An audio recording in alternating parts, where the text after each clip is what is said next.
their original thoughts into a system, and we're not reading the fine print. And so they're coming up with terms and conditions that are open-ended to allow them to do and maneuver in different ways in the future. And I'm just saying that, we have to be thinking similarly. I'm literally thinking off the cuff. I'm thinking futuristically because I see, I don't know, I can see how things could play out if we are not thinking about this strategically and how we're protecting our intellectual property. Because when you are putting these ideas into ChatGPT and these other large language models, they're spitting out concepts as if they're unique to you. They're not. These are ideas they're pulling from other people's ChatGPT prompts and other data that they're pulling from other people. And at some point, how do we not that the people who are creating them won't try to claim some right to the output from the prompts? I don't know that. So just saying, try to future-proof some of your ideas, your concept, your contracts, and things like that, just to be prepared for what could potentially come.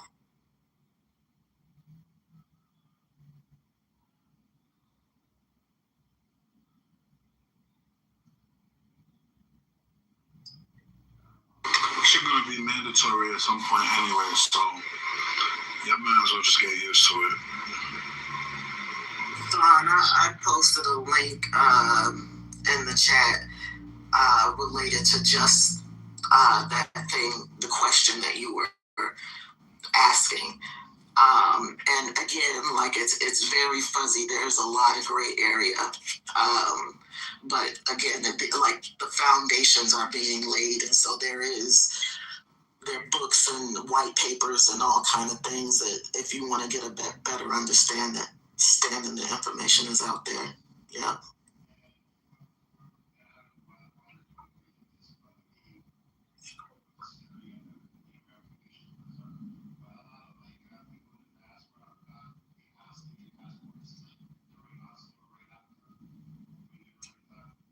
I love AI. I love I'm an early adopter. I'm in the tech field. I love shit like this. It's just that, like everything, there's a consequence, right? It seems like as much as technology advances, it destroys the earth that much more. Whether it's gases in the environment now, there's issues with water consumption and the noise pollution that's making people sick that have to live around these data centers. That really bothers me. So, I'm conflicted. But if you know how to use the technology, it could 10x your productivity. No lies. Right? It's fantastic. My question is this then. I'm listening. I'm actually smiling. I'm kind of laughing a little bit at you. Because your voice sounds a little somber in a way. It's like, well, I guess it's the water, the cost, why don't you have more zeal about it? Why is the energy so low with it? Because it's my thing is this. They're acting a fool like they just invented a gun. Like the same way they figured out how to put gunpowder into a stick with a metal ball and it'll shoot out. As soon as they figured that out, you know what the next thing they did was? Build some ships and let's get on the road. And they came over here and they came over there, and brothers is sitting around smoking in the teepee, smoking weed, chilling, roasting, barbecuing with some bow and arrows. And they come up with these guns, muskets. They ain't even figured out an automatic way to shoot it. They were that excited. And now, this is the same way they're excited right now. Wild, wild west. No regulations. permissions, no licenses, no age requirements. And you got to understand the time we're in, the timeline. And with this timeline, I think we need to be, as a people, we really need to embrace this. And this is not Google. And stop Googling with it. If I need to ask a question, I'll ask Google. If I need to build something and get some work done, I'll go to AI. And this is what we have to understand. And what all of our educated computer engineer people need to be doing is holding classes, teaching everybody this stuff, teaching us how to prompt, teaching us how to properly do things. I mean, these classes are needed now because it's just like they invented a gun. They're running around the world trying to subdue everybody they can subdue with a bite, right? And I would liken that to the time we're in right now with this AI. They're acting a fool. And they've already raised quite a bit, trillions of dollars from something that they don't really even know how to control or basically know how to use. You know what I mean? And I'll land it right there. But I think we should be a lot more excited than we are because this low-level version, this user version, they've got some other shit in the tuck that they're just trying to make weapons. All they want to do is make weapons. These warmongering, hateful, white supremacists, no good thieves. All they want to do is make weapons. The only thing they can think to use it for is to make weapons. That's all they can figure out to use it for. So they can kind of stay up on everybody. So we got to start thinking. And the first thing we need to think about is making money. And we don't need nobody somber. Oh, well, we can't make no money. Don't make no sense. We got to think about laws and regulation. You know these white boys will make a LLC or a C Corp quicker than you can say make a LLC or a C Corp. If one business goes down, they'll make up another one. Pay the fees and make another and keep doing business. Over and over and over again. Funneling money, washing it. We need to get in the mind. Bend the stick, just don't break it. And that's the law. I land.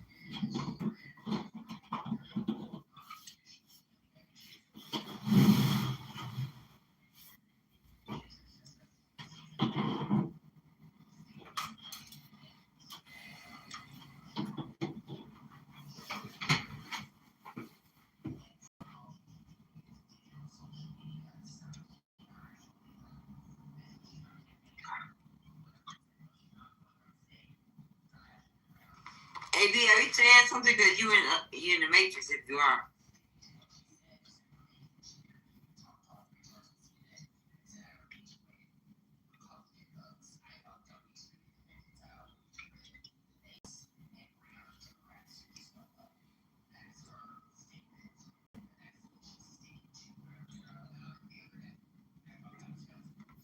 Well, why nobody saying anything, I want to let everyone know if you have a red ticket by your name, that means that you are not a part of our house. We would love for you to be a part of our house. So if you don't mind going to the top of the room and hitting those little three buttons and joining the house, that way we can notify you every time we have one of these delightful conversations. Please make sure that you are following and also follow the moderators, and we will follow you back. Again, we're discussing, can AI help save the black race? And with that, we can go back into the comments. AB, you're off your mic, so if you're trying to say something, we cannot hear you.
Basically, is this like a silent? Everyone's talking on the comments. Is that how it usually goes? Go ahead, Celia. You want to speak to the topic? Oh yeah, I was just wondering, like, what were the thoughts before posing the question, right? Like, save the black race in which way? Like, what was the context of the question? Well, basically, we want to know: do you believe that AI can help strengthen our economy, build, shorten the wealth gap as it stands today? What do you think that AI can do to save us from our present condition? I got a very contrarian thought on this. I think that it's actually the opposite. I think that we look at the state of the economy, everything's being bought up by private equity firms, right? And every single workflow right now is being automated by AI, from banking to law to software. Pretty much firms are looking at the day-to-day workflow of because jobs are just tasks that are stacked up over time, right? So how many tasks makes up the job? So pretty much people are looking at the entire workflow for a lot of different professional jobs. And, there's the AI, there's generative AI, which everyone is very aware of, ChatGPT and Claude, being able to summarize your emails and generate you pictures and do the fun things that makes it seem more efficient. But then there's agentic AI, which actually does stuff, right? The agentic AI is able to be deployed on your browser from your computer to control your computer and log into your Facebook. Can you say that? What is it called again? The generative? So there's two types of AI. There's generative, like it generates something, like it generates like a PDF, or it generates like ChatGPT. Pretty much, you can go on ChatGPT and you can generate a picture, or you can generate text, right? That's the AI that everyone is very common, knows of and just uses, right? But the AI, because I work in AI very closely. I have two startups. One of my startups is an AI, but that startup is it's AI for property management firms, and it takes pictures, and you can tell whether your apartment was damaged for move-in and move-out inspections, right? But even that form is a generative AI form. There's agentic AI, which is the second type, and agentic AI is a little bit more dangerous, right? Agentic AI is able to be deployed in the cloud or on your computer, and is able to take control, is able to act, is like AI with hands and feet. Is able to actually do things, right? And that's where it's getting scary. That's why Amazon is laying off 15,000 people here, and this company is laying off X amount of people there. If anything, I don't think it's going to help the black race at all. I think it's going to further the gap way more. Like, it might even snap the gap, right? Because wealth, like, for example, you can have like a startup, like some kids in Silicon Valley can create this company tomorrow, and it gets bought out for like 100, 200 million, 500 million in a few years. And who's buying those companies? Private equity firms. There are more private equity firms in the United States than there are McDonald's. Let's take that in for a second. If you like, making out the rat race today is growing a small service business, like a plumbing business or HVAC company, and then getting bought up by a private equity firm. They're buying everything, right? Because they're buying every system that generates money, right? And it's not like he said, she said conspiracy. The data tells the story on that. So I think AI is super detrimental to the black race, to every race at that point. We're gonna find ourselves out here just scratching our heads in a minute, like, damn, what happened? Because it's gonna be a select few that own all these different workflows and systems, right? Because if they release one AI product, why are they releasing that? Why are companies so after this? Why are venture firms investing billions and billions and trillions into this? Because they're trying to get rid of you, and they're trying to save on margins. Why should I hire a chief marketing officer or a marketing team if AI can just generate all my marketing content? It has a closed loop system where it can see where it went wrong and how I can make the next post better. Why should I hire XYZ if the AI can do it? And now we're seeing AI in other forms in the physical world. We got AI with Waymo. That's AI. We got AI robots that are coming out very soon. So I think we should definitely take note of it. If anything, we got to figure out other ways of making money before it's too late. Because it's growing so. I don't know if anyone here of OpenClaw. It's growing so fast. Like, it's getting scary. If you haven't heard of OpenClaw, go check out OpenClaw. Right? And that's probably like the least of it. So I think it's definitely something to be wary of. I think the question we should be asking is how can the black race utilize AI to get ahead? Right, I think that could be like the chance of like how can we really understand this new technology, because it has a unfair advantage. If I'm working 80 hours a week and I'm working 80 hours a week with AI, that's like me working like 500 hours a week, because AI is like streamlining my workflow. But yeah.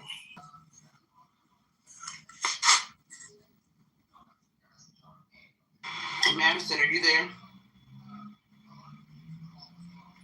Yes, I'm here. I wanted to ask you something, going back to something earlier when you were referring to what you do in the business.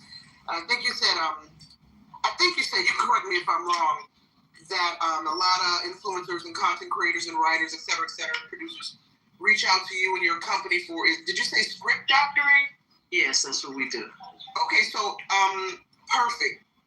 Are there any, you obviously know, we both know, because we both work in the entertainment business, the fears that a lot of creators and producers and artists, and especially above and below people, have about AI, right? And is there any concern with your area and what you do about AI being able to serve as the script doctor? Because lately I've used Claude, especially, I love Claude. Claude and ChatGPT, but especially Claude, to kind of review some works and give some notes. And the notes that Claude gives back, just mind-blowing. Things that I wouldn't even think of when reading a story or writing a story and fleshing out a story. So is there any concern from your perspective on what you do specifically that your job can be replaced with AI? Actually, in this business, specifically what I do and what we do as a company, I think that we probably have less to worry about than anybody else in the business in terms of, development work versus production, especially post-production. I mean, post-production is going to be toast. But the thing is what I said earlier was like, if you use an AI to write a screenplay and you don't actually know what a good screenplay is, you win it's trash, right? AI can format, it can give you 3 acts. It can find those vacancies that you were speaking of. It can spit out dialogue that sounds like people talking. Cool. That's structure. That's not storytelling. Story is rhythm, more than anything else is restraint. It's knowing when a character turn is earned and when it's lazy, right? You can feel when the scene shifts. So if you don't already have that internal calibration, AI will hand you something that looks official and you think you did something that's an illusion though. AI doesn't give you taste. Taste is built from reading real scripts, from studying pacing, from understanding subtext, especially, from failing, rewriting again. I'm still learning.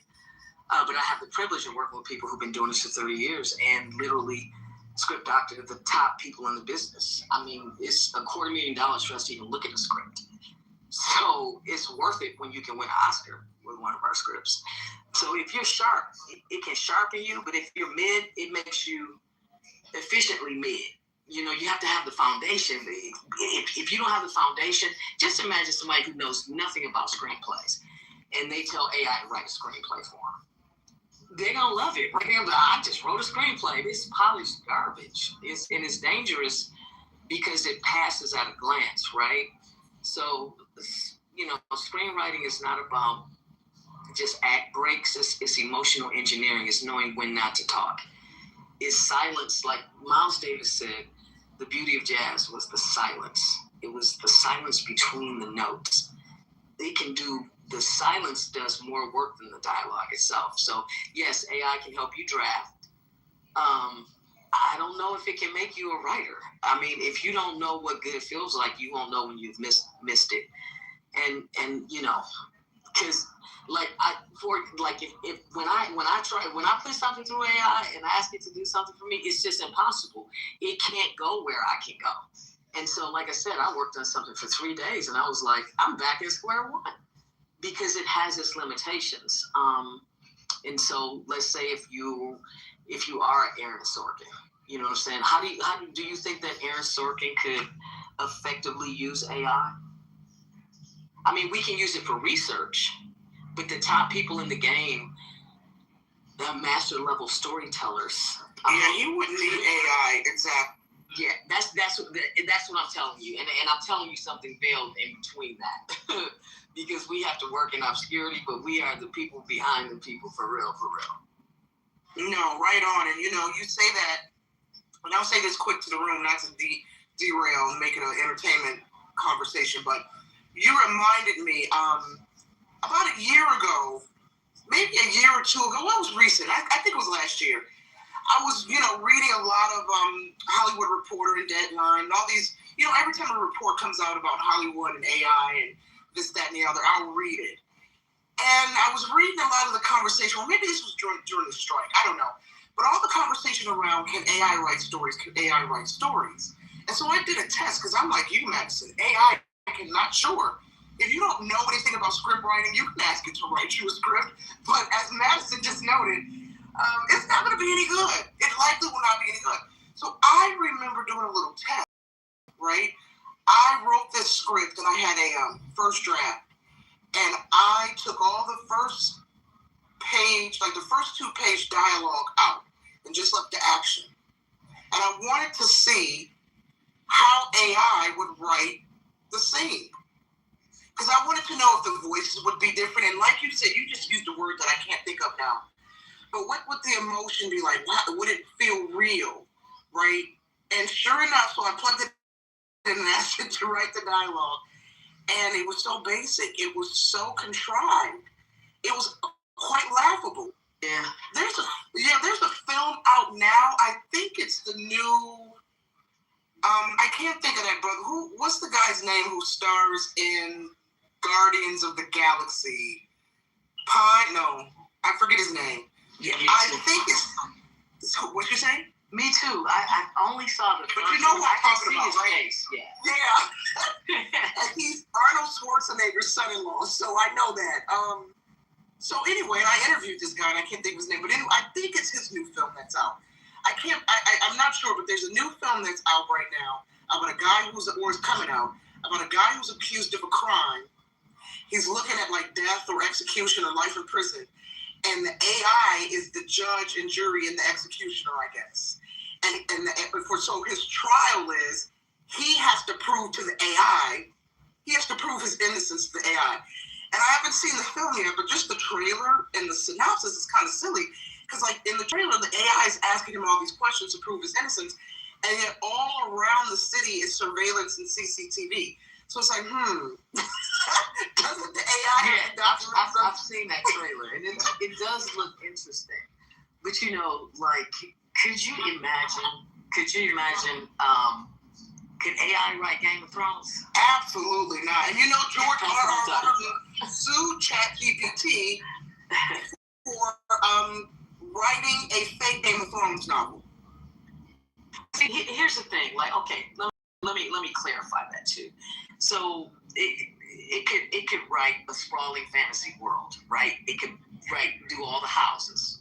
It could do the political intrigue. It could do the arcs.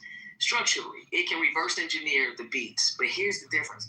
Game of Thrones works because of the psychological layering, the moral ambiguity, and you've got these actors who just salivate over these parts. It's like long form, 4-dimensional character chess. You know what I'm saying? It doesn't hit the way it does because of plot mechanics. It was because the story trains you to believe in a certain moral universe. That boom shattered it. Remember when Ned Stark died? That shit was crazy, and that is tonal discipline. The reason Tyrion works isn't just his witty dialogue, right? It's contradiction. He's got shame. He's got intelligence. You know what I'm saying? AI can remix tropes and stuff like that, but it struggles with the morality of human beings. So, you know, it doesn't feel consequence. So it can track your plot, but it doesn't. You have to be able to intuit that thematic gravity as a human being, unless it's explicitly guided. And if you know how to guide it to do it, you don't need it to write it.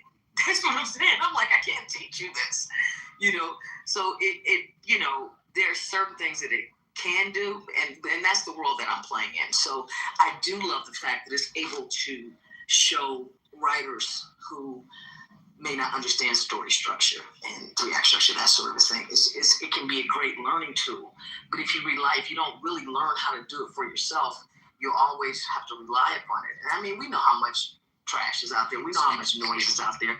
Everybody talks about there's a few good pieces, but it's like you've got gazillions of choices, and we still only watch. Well, I only watch 1, 2, you know, just a few things because it has to just be really, really good for me, you know. And the thing about it is, executives don't even know what's good anymore. Exactly. Thank you, lady in the chat, Chris Pratt. Thank you. And the reason why I brought that movie up is because they and by they is social media. You know, I'm just not to say I'm not suggesting we believe what social media says, but folks who have already seen the film, you know, early reviewers, they claim it feels like the script was written by an AI. And that's why I brought it up. I have not seen it yet. I'm not even sure if it's open to theaters yet, but I've been reading a lot about that film. Well, technically, you're supposed to disclose it because that's what the union was fighting for. So you do have to disclose it if you use it. Oh, wow. Well, there it is. I'll do a quick room reset, guys. Welcome to By Any Means Necessary. If you just joined the room tonight or today or tonight, we've been talking about, can AI help save the Black race? And I think many voices who have offered submissions this evening, agree that it can't save the Black race, but it can be used as a tool to support the Black communities when it comes to analyzing data as it relates to healthcare discrepancies, criminal justice biases and reforms. What else? In the education sector, helping Black folks with, you know, in the business area, Black entrepreneurs, et cetera, et cetera. And so, I know a couple voices came up and asked, save Black race from what? And so anybody's welcome to come up. If you have a pink ticket, please go ahead and cash your ticket. King Sit is the top moderator here. This is his house, his space. He curates these rooms mostly. And go ahead and give him a follow if you're not following him already. I guarantee you will not regret it. He is a very, very intelligent, resourceful, insightful brother. And then we have our beautiful mods. Tsunami, we got up here. AB, Sean's here, Madison's here. Dr. Long, I see you got a mod. Welcome, Dr. Long. And of course, the beautiful Nye McGee. And if anybody's wondering, I identify as a Time Lord. My pronouns are here, there, and everywhere. And I'll mute my mic. Thank you very much. And that's a Doctor Who reference for those who don't get it. I'm obsessed with Doctor Who, and I'm done. All I'm gonna say is all AI is not created equally, and you can put a hammer in anybody's hand. That don't mean they're gonna build any damn thing. Dave, you know, people always tell me I mispronounce this movie. I call it Ex Machina. That's what I'm gonna always call it. Folks say, now you're not saying it right, and then they correct me, and I can never remember what the correction is. It doesn't matter.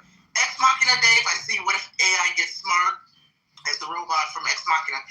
if I'm convinced those robots are already living among us, and they have, if not, they're not fully integrated into American society. I believe they are in Japan. Isn't Japan leading us in technology in some ways, in many ways? But yeah, if y'all haven't seen Ex Machina, please, I'm sure you can find it on some streaming. It's about AI, okay? Just think Terminator, but in a modern setting, more Silicon Valley kind of vibe, you know? These tech giants abusing their power, and how far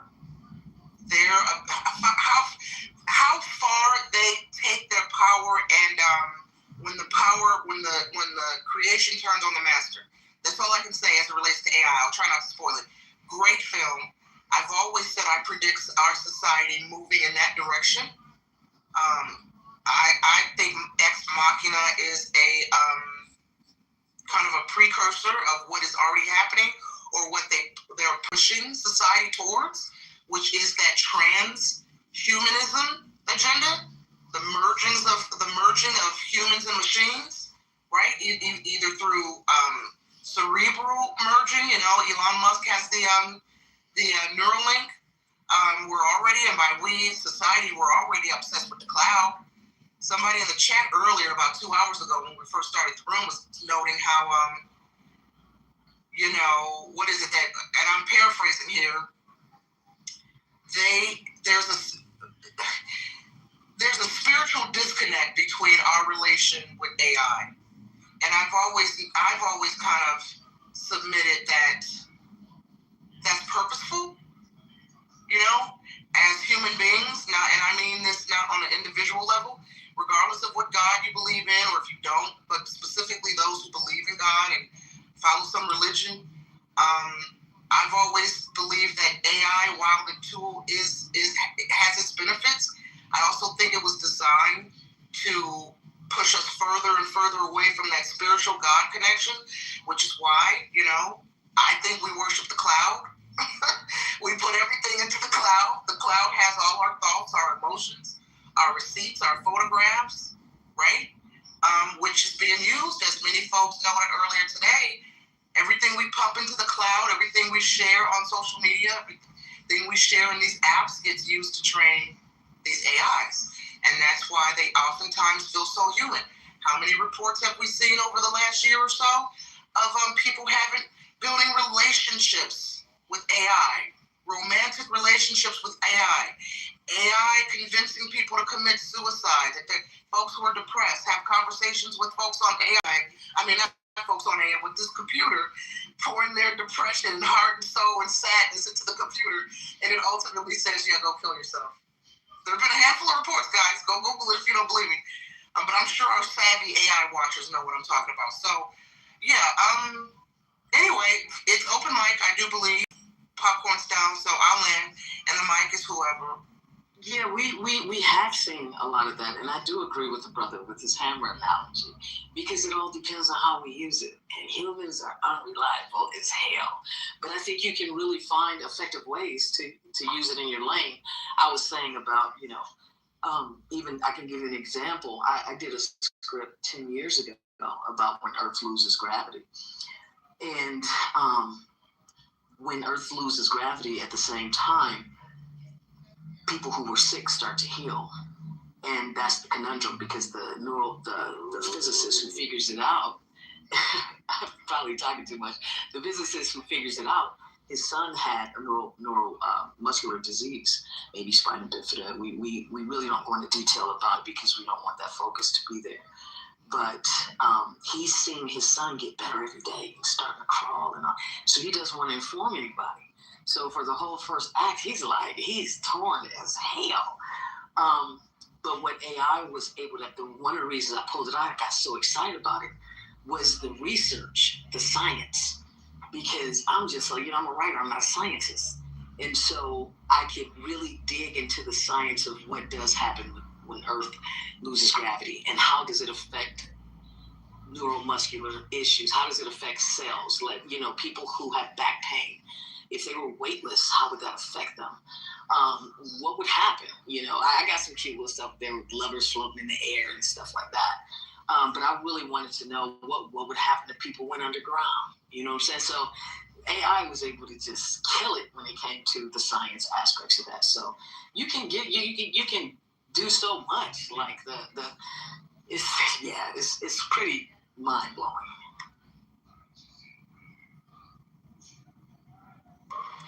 Welcome, Rabbi, to the stage. iClips.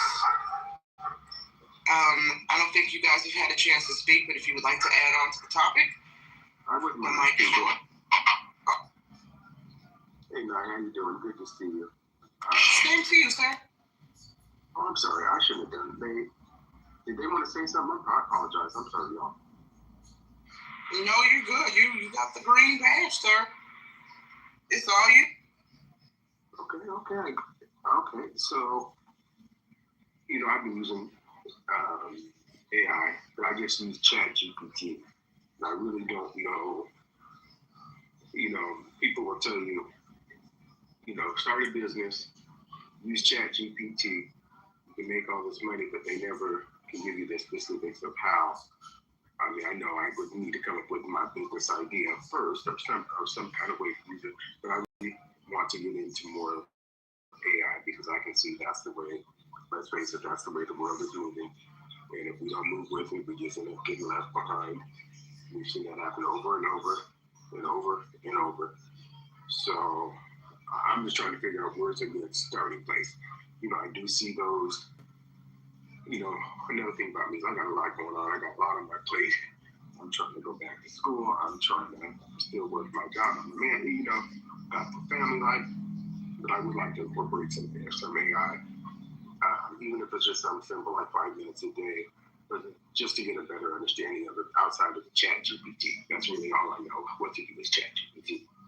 Well, if I could just say this real quick, and this might involve ChatGPT or I prefer Claude. Everything that you just told us, you could literally tell ChatGPT. Like, I don't have that much time. This is how much capital I have, or this is what I don't have, blah, blah, blah. And then you can ask it to write the prompt for you.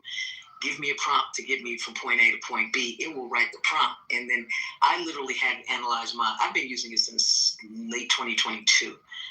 I was one of the first adopters globally. And it knows me. I mean, it probably knows way too much about me. But I had to analyze my patterns. And I was blown away. I was like I could be on a human. So there you can literally ask direct. And the thing about, everybody talks about prompt writing, and yes, prompt writing has to be very specific, and the better your prompt, the better your outcome.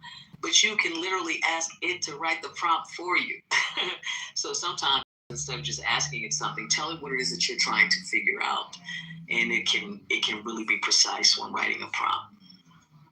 All right, thank you for that. Dr. Long, what I have discovered, because I use AI a lot for work.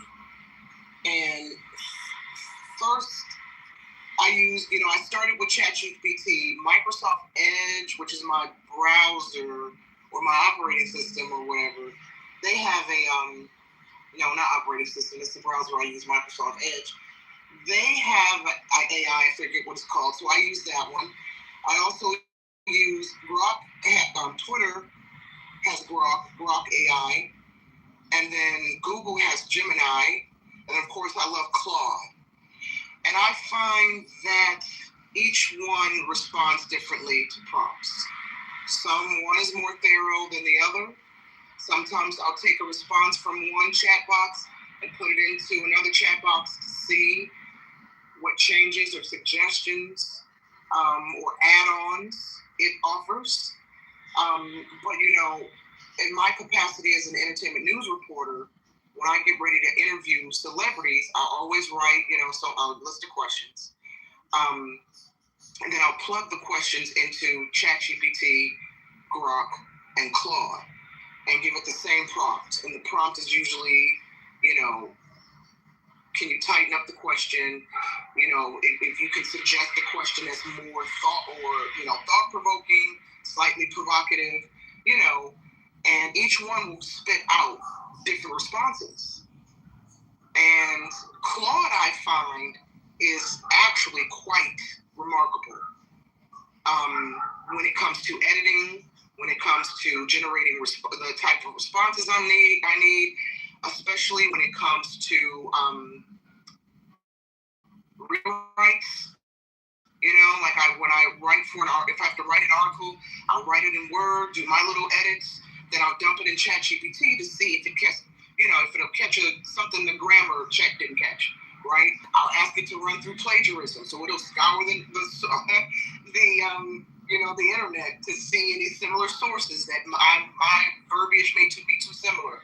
So you ask where to start. They all are free, but I would try each one to see how satisfied you are with the responses it gives you based on your prompts. I hope that helps. Yeah, it did. Thank you. Who's interested in making movies with AI? Holla at you. Wait, what'd you say, Clips? Who's interested in making movies with AI? They need to holler at me. Man, absolutely. Listen, did you see that clip that went viral just recently? That's got Hollywood shook. The Tom Cruise, Brad Pitt. I mean, man, to the point where Matthew McConaughey just did an interview just a couple days ago with Timothée Chalamet, where they were talking about AI. Specifically, Matthew McConaughey, and he was telling actors, listen, if you haven't done so already, right now you need to own your name, your likeness, your image, copyright every aspect of your NIL, because when these studios started fully capitalizing on AI, meaning they don't need you on the set. They just want to know how much can we pay you to use your name, image, and likeness in the film, So yeah, there are folks, definitely. Clips.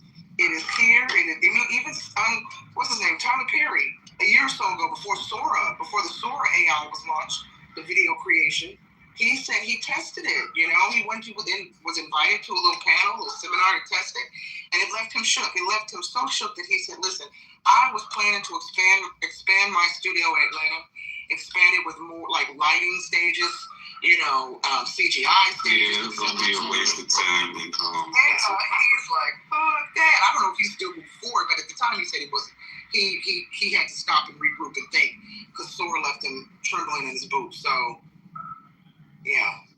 Yeah, Sora is nice, but it's very time consuming, and you're not gonna get exactly what you want when you want it.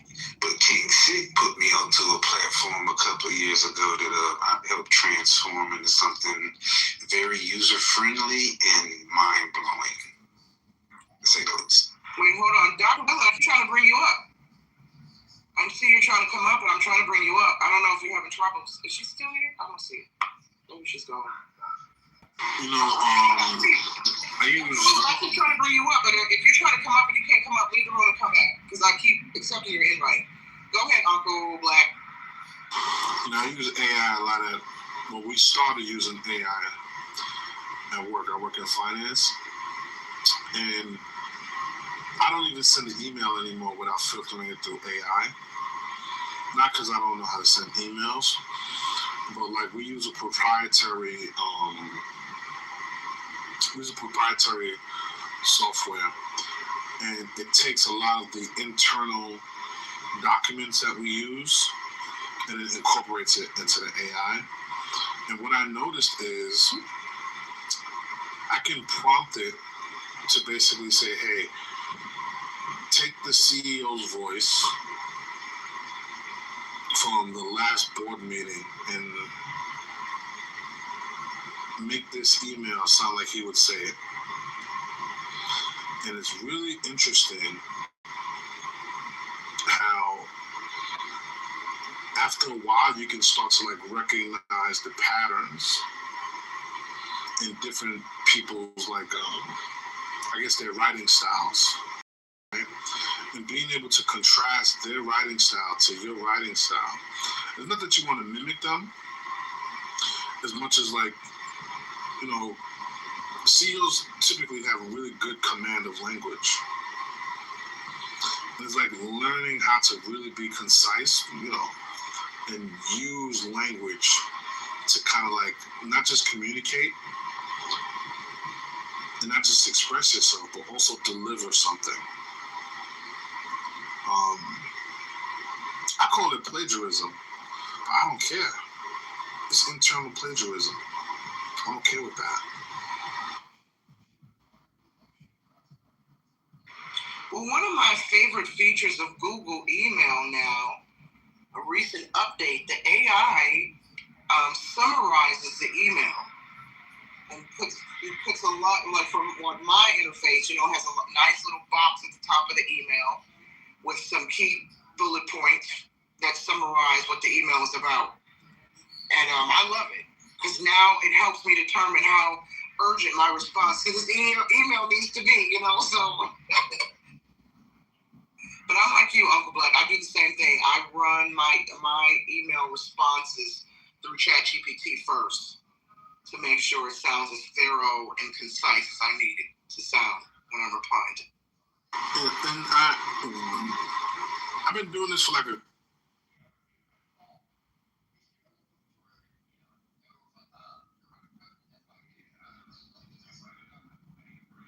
You went on mute.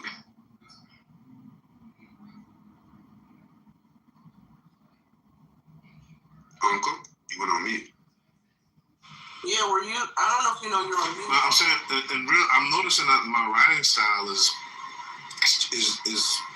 I don't want to say it's transforming, because I'll write something and I'll see what changes AI would make, and I'm analyzing why they're making those changes, and I'm starting to realize that there definitely is a certain human element of like care and concern that I lack, empathy that I lack in my writing style, that I've started to reincorporate, and it makes for communication, because at the end that's what it's about. It's about results.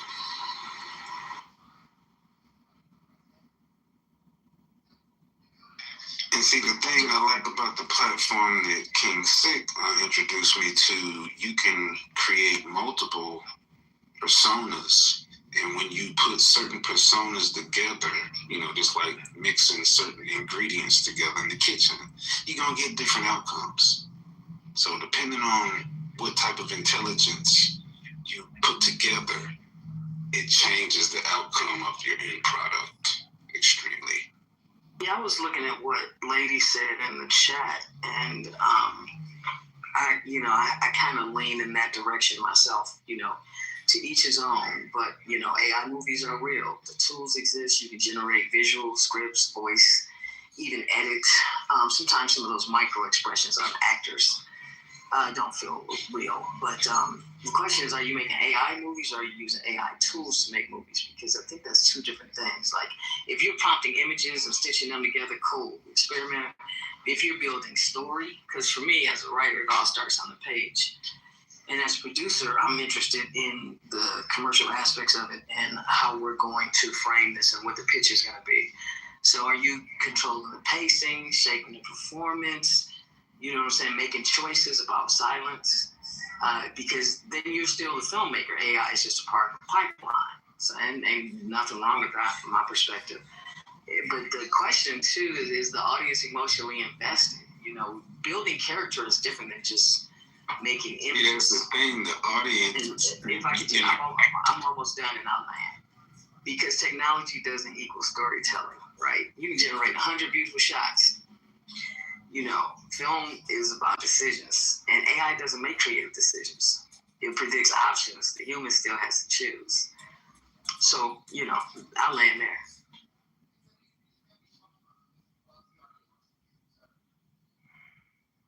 Well, again, that's an opinion, and I would say I can show you better than I can tell you, because I'm not much for words, but I know how to express myself with AI, because I would say I've been doing it, because I got over 400 characters that I can throw in any scene, and I don't have to give them any script. They already know what their specialties are, so they display their specialties depending on the environment. Well, respectfully, it's you can You have call the it best opinion. script, but if the actors you have are garbage. Wait, I was talking though. But if it is an opinion, it's a very informed opinion. But what you just described to me, you told me everything I need to know.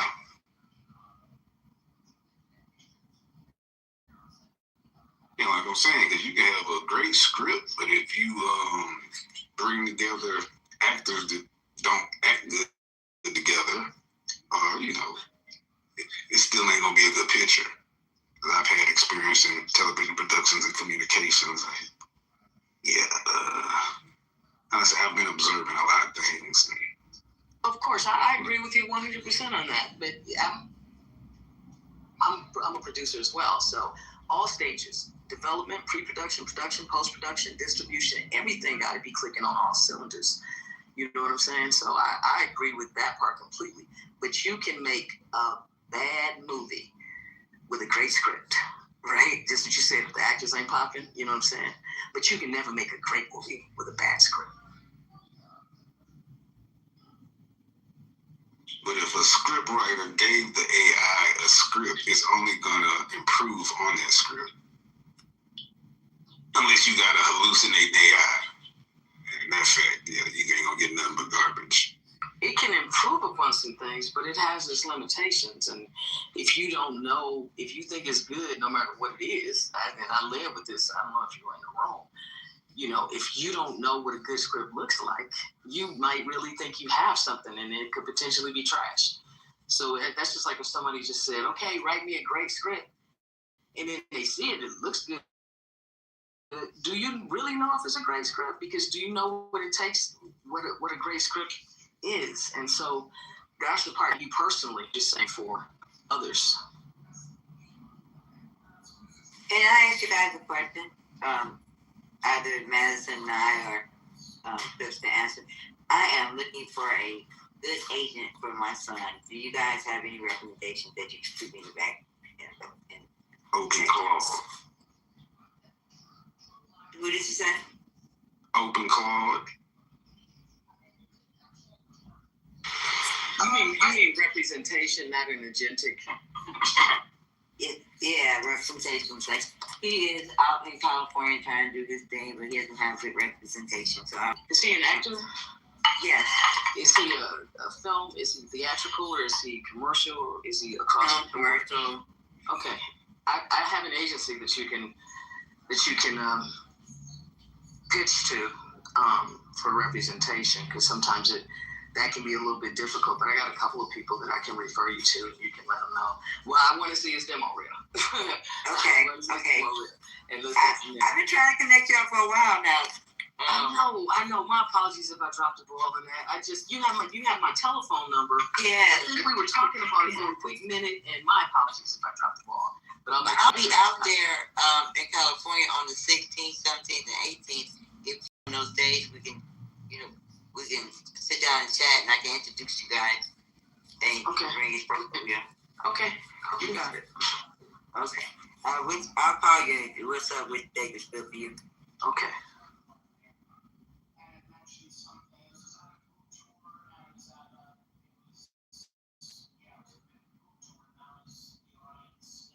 Well, welcome Holly Prince to the stage. Quick room reset.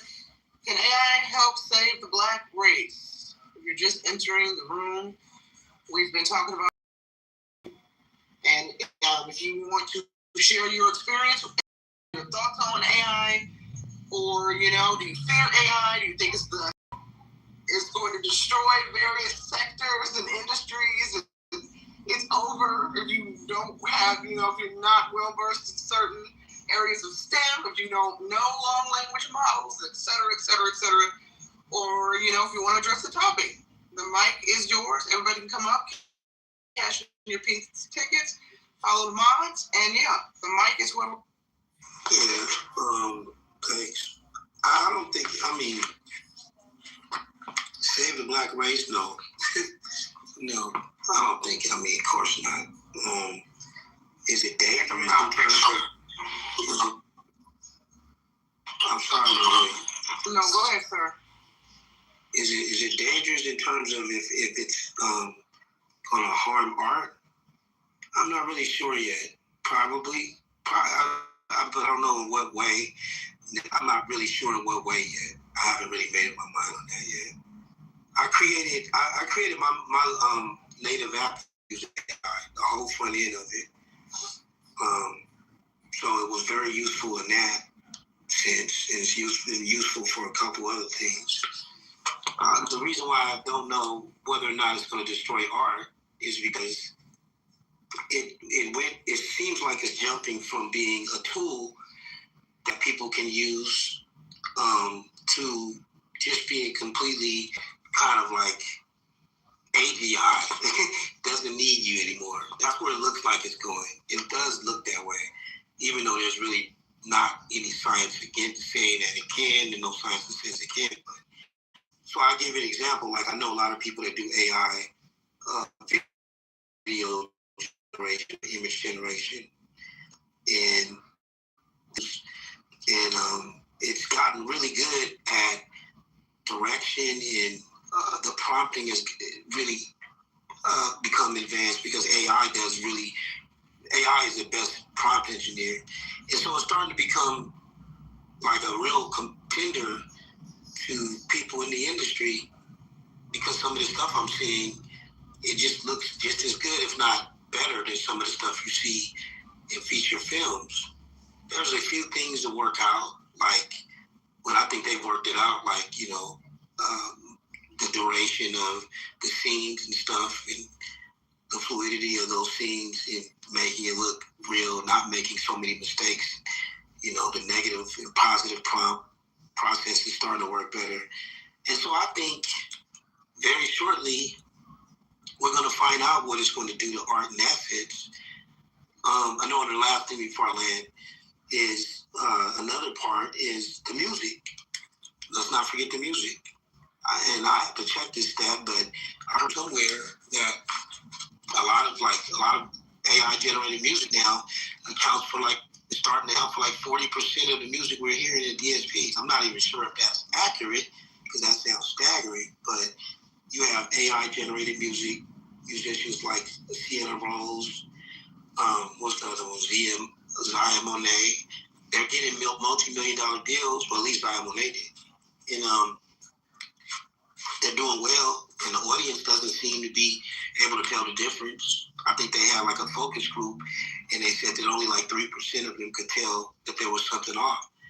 And, AI generating music platforms like Suno, winning cases that are, creating precedents like the one that they just had, and now they have complete access to catalogs to be able to train AI models to optimize music generation. I think it's giving artists a run for its money, and if it keeps going down this path, we're going to find out real quick, whether or not it's going to destroy art.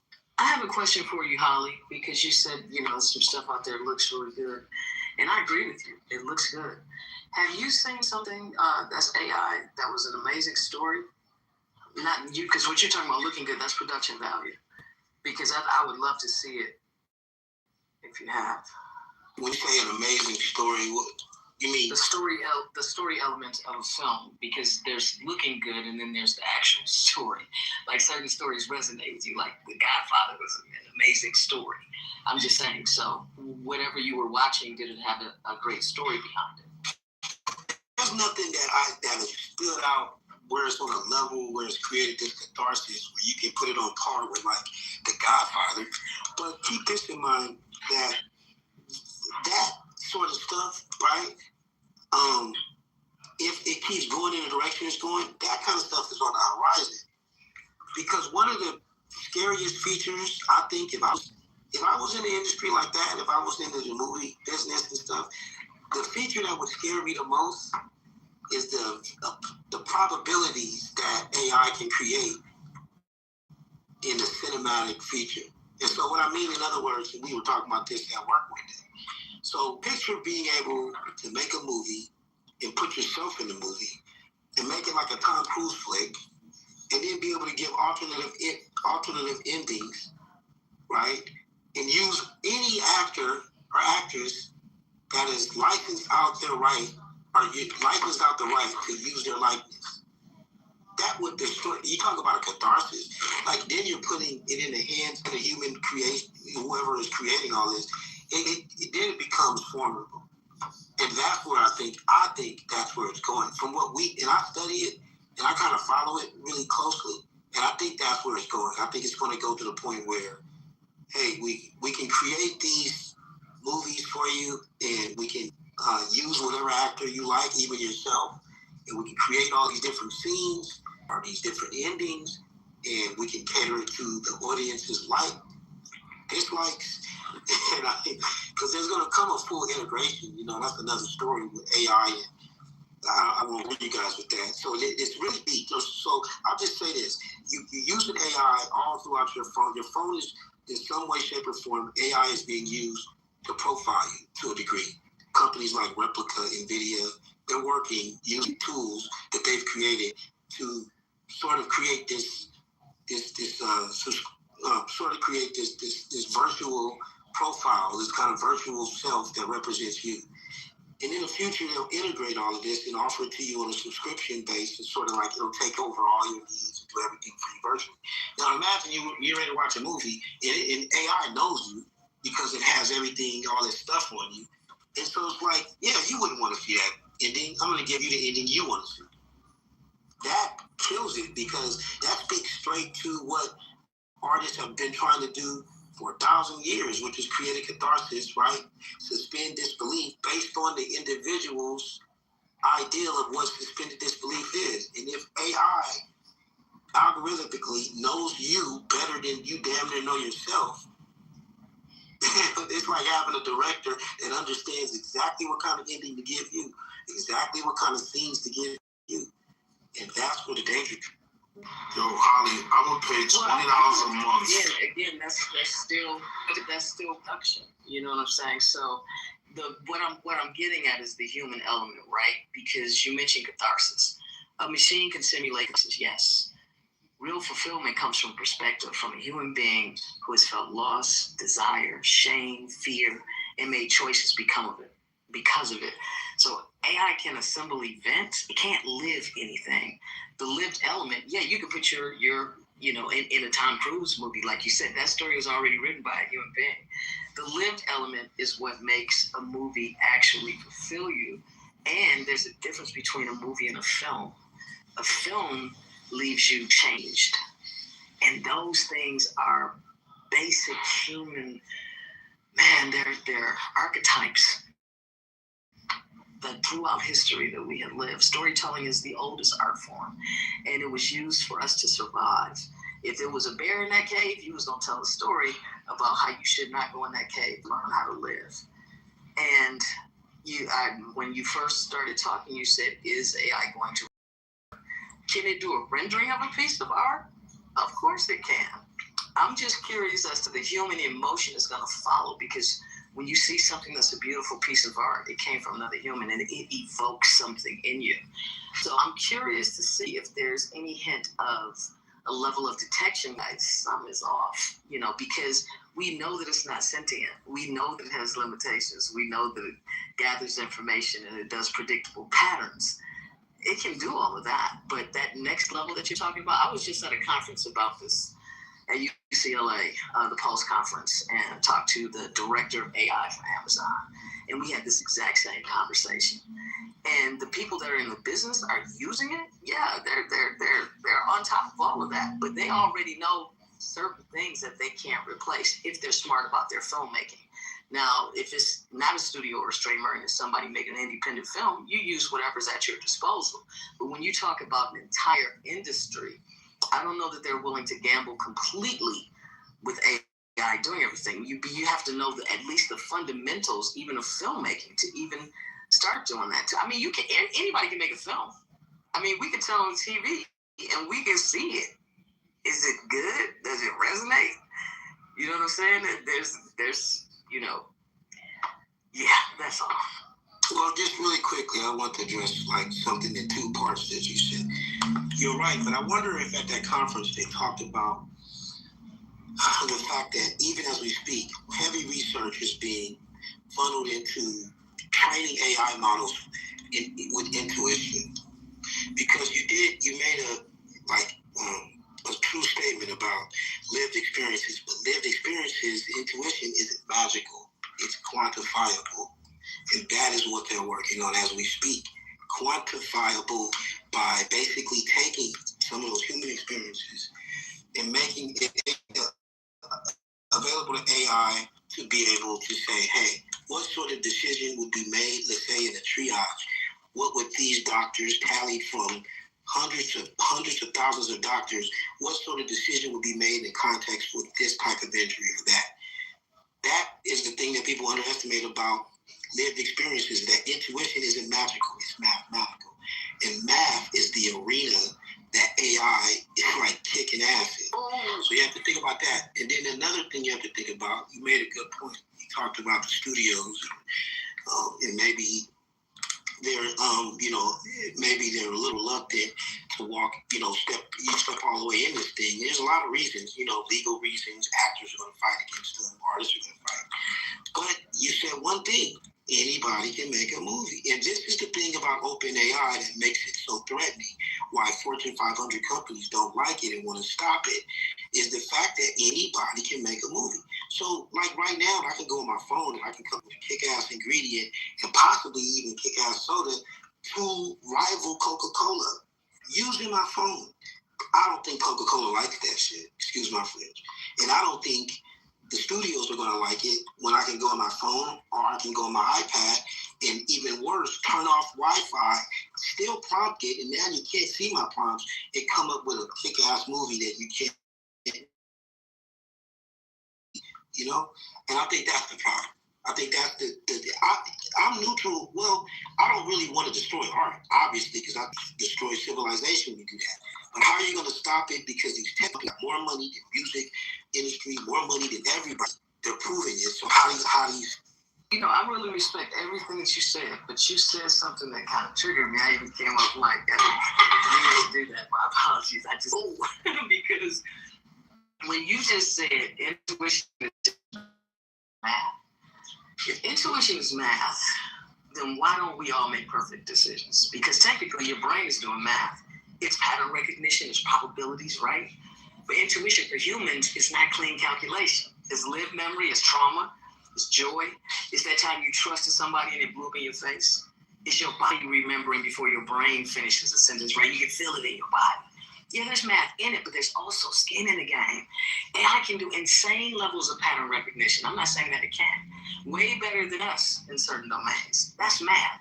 But it doesn't have stakes. It doesn't have fear.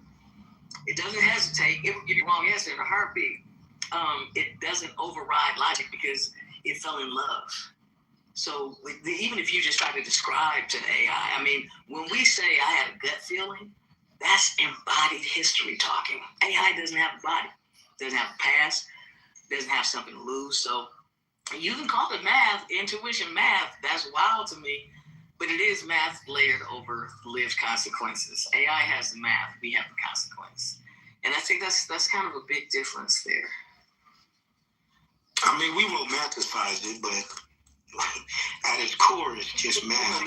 All right. And so the thing is, they wouldn't be pouring all this research into it if it wasn't so, because it would be a waste of time and money and energy. But the thing is I agree with you. But here's the thing you have to consider, right? The singularity. Nobody really knows what's going to happen, right? And then imagine this. Imagine a dog trying to imagine life on a level beyond its teeth. How does it do that? It knows everything through its teeth. That's kind of what we're going to be if there's a singularity that takes place with AI. It's kind of like we can sit here and say what AI can do as it's in a replica state. We cannot say what AI can do if it comes out of that replica state and goes into something that we barely understand, kind of how we barely kind of understand how it works now in a way, right? Imagine it goes into AGI. So that's the issue. You can't really we can make a sci-fi movie trying to come up with what we think AGI is going to do. So I agree with you when you talk about the business. I agree with everything you said, but it just feels like it's leaning into a soulless society to a certain degree. Because there's one thing that we have perfected. There's one thing, we only got one edge over AI, just one, and that may go away. I'm not saying that it won't. It's possible, but that we are perfectly flawed human beings. And being human is what we do. And it's what elevated us over every other species, and so I agree with you in terms of business, but I think that would definitely backfire because, what happens then? Like you said, art disappearing, we've seen what happens when art disappears. And it's not a pretty sight. Remember when they took music and art out of schools and all of that? Hopefully these kids can learn that they can make their own music now. That's a beautiful thing. But all I'm saying is that you have to put enough of the human element. When you put it on, what's the word I'm looking for? Autopilot. When you put it on autopilot, it's like that part. So I think it's got to be used as a tool. And, because it can replace people. Absolutely. It can replace me. But it can't duplicate me. Well, we're going to find out if it can duplicate you by the end of this year. Well, even if it could, a clone.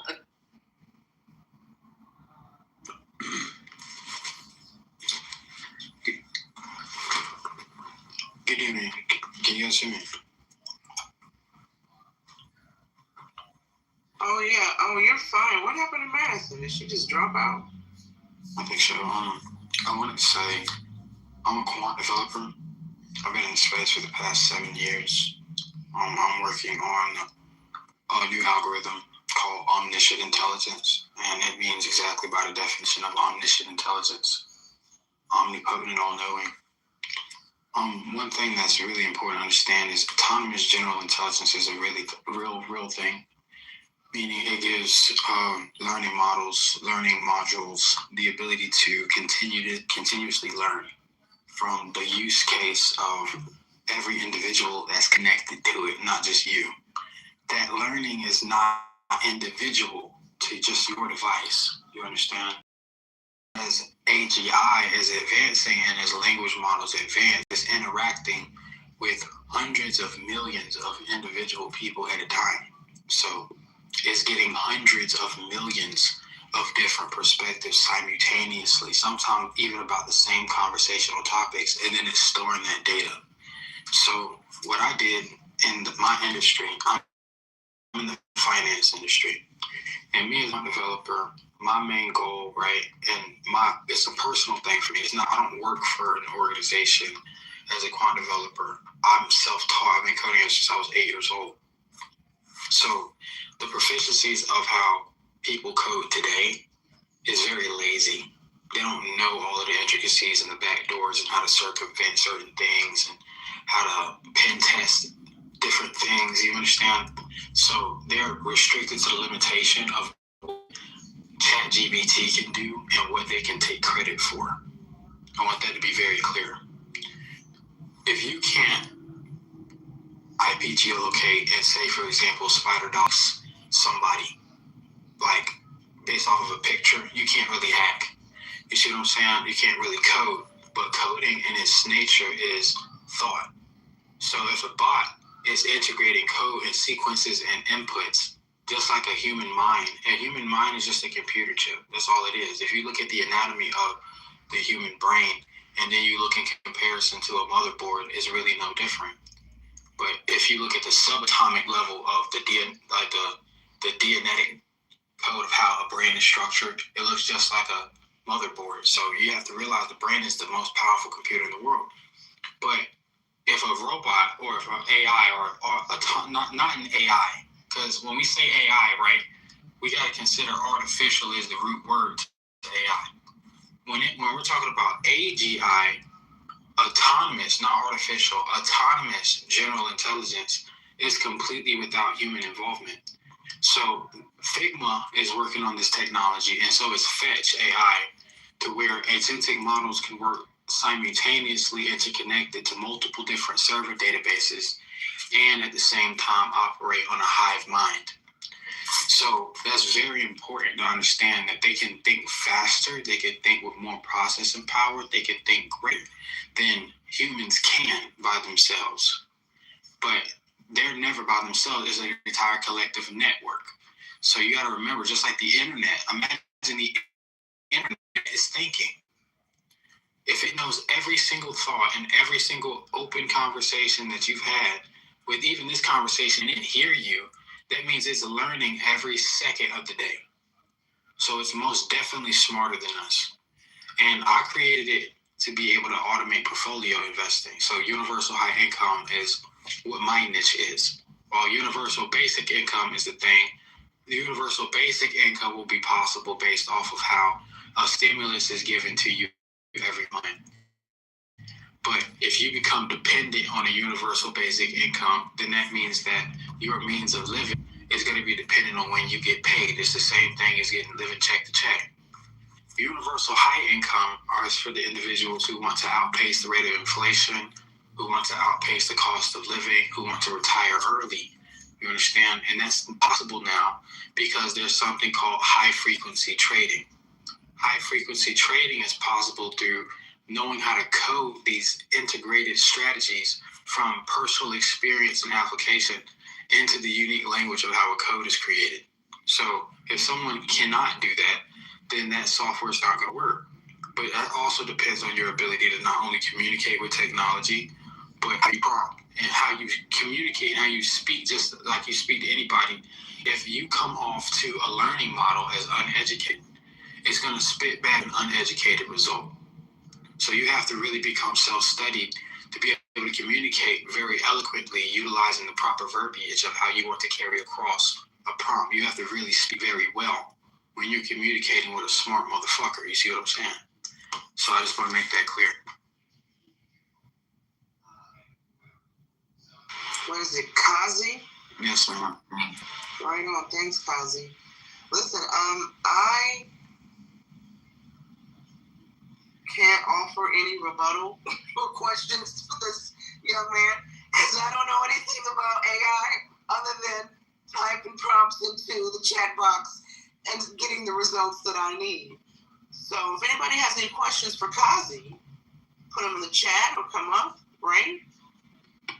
Well, You said some things that were quite obvious that folks already know about how AI works, just some basic shit.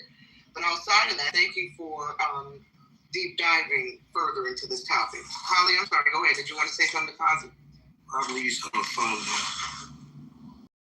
I didn't hear you. You were kind of muffled. What'd you say?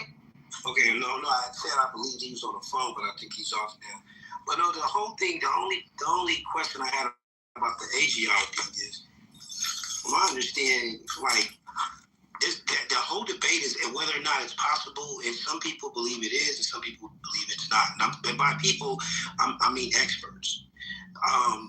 Now, one thing I have read on is that there's like no science to say it is possible, and there's no science to say it's not possible. So I was kind of curious as to his position that it's absolutely real, because that kind of statement would be, it's kind of like he's implying that it's already here. And my question, if it is like, well, where is it? Okay, so now I want to let this be known. I'm not here to solicit you anything at all. But when we start talking about financial products, it sounds like we're speaking about exchanging money to people who are not familiar with the industry. Everything that I'm presenting to you is a private inner circle network of my family estate and how we integrate our personal finances. And it is completely invite only. It is not for sale, and it is completely patented and trademarked, and it cannot be replicated. It is one of one. It's first of its kind, and I personally developed it over the past 6.5 years. And what it's called is called a quantum intelligence-based OI integrated passive income engine. If you know what passive income is, then imagine you could take willful control over the power of compound interest. I created an engine or algorithm that's mathematically and asymmetrically perfect based off of sacred geometry and the laws of numerology and Fibonacci equations such as retracement and expansion, as well as the mathematic principle of mean reversion and mean exhaustion. with as well as liquidity indexes and institutional volume points that study and pinpoint order flow at wick entries of accumulation and distribution. What that means is it's very accurate and it's very safe. Okay, and it makes a very good amount of money on a day-to-day basis in your sleep. That's what I just said. And in layman's terms, that's what I just said. But that's never been possible before. Like, you know what a 401k is, but that's controlled by people. You know what a Roth IRA is, but that's controlled by people. You see what I'm saying? Unless you self-directed. But you know what a pension fund is, and all of these things in the Social Security Administration are not going to really be there anymore. Because if the stock market was to fall, your portfolio ain't recession-proof. For example, if you know how an index universal life insurance policy works, it's protected from market downturn. So if you could do that with your bank account and make money in your sleep, that means you'll be on a positive incline forever. That's possible now. So work is not necessary anymore, but only two, like in my organization, right? I'm limited to taking on as an S corporation only 250 shareholders. So what we do is we open partnerships with organizations, so that way other organizations that have multiple different people affiliated can take advantage of utilizing something like that. So what I started to do back in 2021 is I got introduced to cryptography and understanding how to integrate this for decentralized protocols that are outside of centralized control of the government. And the way that you would do that is you implement different type of technology that can run itself without any type of centralized administrative control. And if you have a decentralized piece of technology, that's when you start to step into Web 4. When you have things that operate completely for sovereignty, that's when you start stepping into Web 5. And a passive income compounding engine that utilizes quantum intelligence for the first time gives you the ability to have AI in your pocket or OI in your pocket. A compound machine for your money in your pocket that can generate and outperform the S&P 500 by 15 to 20 times. Like, if you think about the S&P 500 or the 401k index is probably like around 4% to 9% a year. Let's just say, give it grace. 9% was what it used to be. Now it's like 3.5 to 7% annually return on average. You could do that daily. You could do 5 to 10% daily now. In your sleep, a child could do it. You could set your children up for compounded passive income. You understand? Based off of a leverage capacity that's available outside of U.S. jurisdiction, because there are laws and security limitations that keep Americans financial slaves. So if you leverage a foreign brokerage that has a lot higher leverage capacity that, of course, is safe and regulated, and then you put your dollar capacity at its true buying power, then you have an engine that's quantum integrated, and it's also 250 qubit encrypted based protection on the blockchain for cryptography. Now, when you're exchanging, let's say in the crypto space, you're operating with decentralized assets such as Bitcoin that cannot be regulated or sanctioned against any type of domestic regime. So that's why this technology is so important, because it can swim in between both worlds. It could work on a stock portfolio, or it could work on an international asset-based portfolio, whether it be centralized or decentralized, and it can make you as much money as you like. If you're trading, let's say you have $1,000 in your portfolio, or if you have $100,000 in your portfolio, and it's making you a 5 to 10% daily return on investment, then in your sleep, you're making $5,000 to $10,000 a day to start. Because compound interest takes over after that point. If you make, let's say, 10% a day, that's normally around 360% a month in regards to the fact that there's 30 days in a month. The reason that would be is because there's fluctuations, of course, but if you're averaging over, let's just say 1.5 to 1.65% a day, right?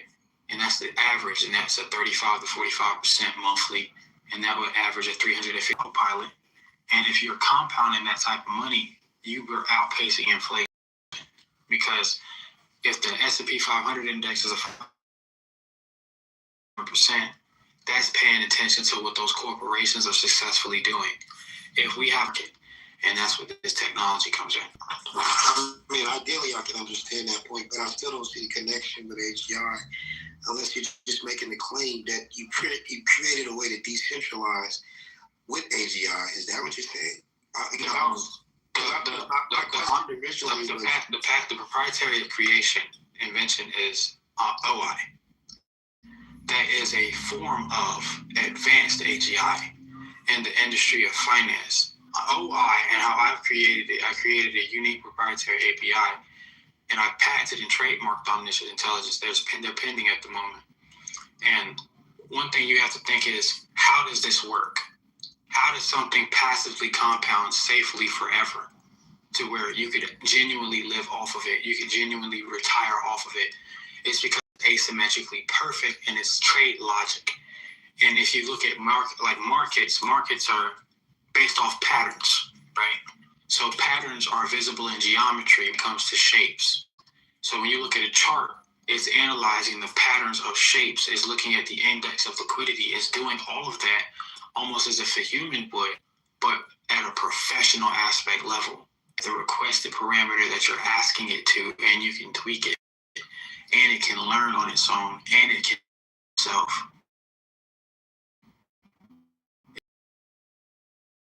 In itself, is connected to the internet. It's also connected to satellite if the internet domestically was to go off, because it can work on a virtual private server. So it exists outside of any human intervention. So it's protected passive income. And it can think, and it can learn on itself, and it can talk to you. Like I created it to where on my dashboard, when I go to the trade panel, there's a trade journal. It actually shows you all your most recent positions and what you did. That's history. When you go over to the trade journal, there's messages in regards to the executed positions that you made, what they were, etc. But it also is now talking to me. You see what I'm saying? It can talk to me. Like it can tell me what's wrong with in the market right now, if the spread is too much, if the buy, or if there's too much risk being taken on for right now, if we already had a certain amount of losses, or if the conditions are appropriate and the confluences are met. It's really looking for all those things without me having to touch anything, human involvement. It could take my son and my family if I passed away.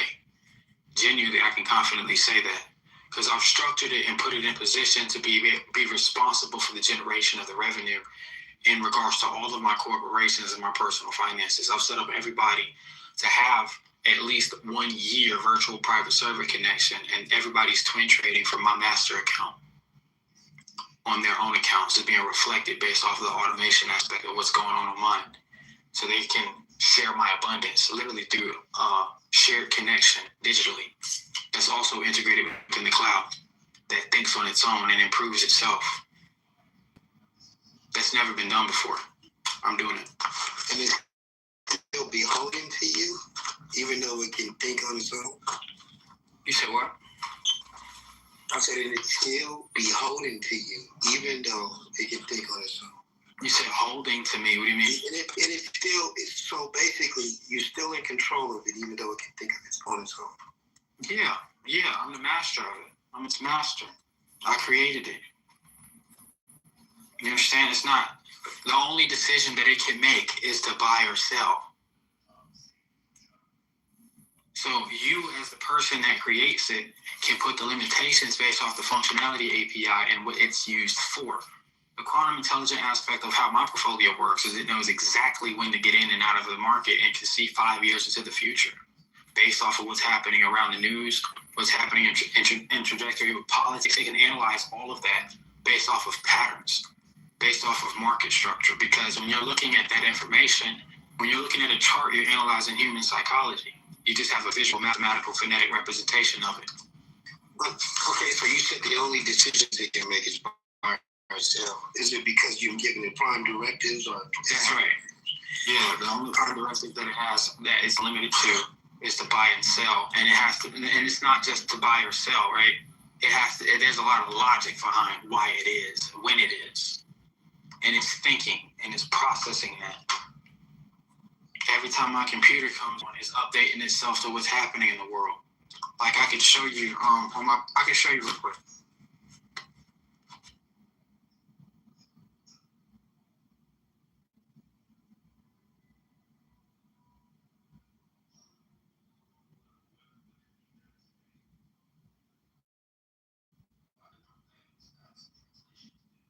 I'll show you guys real quick.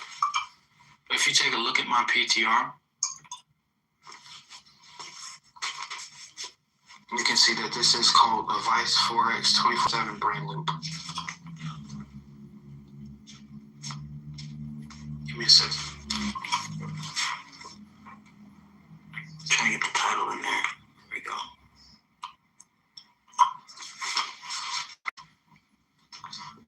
Okay.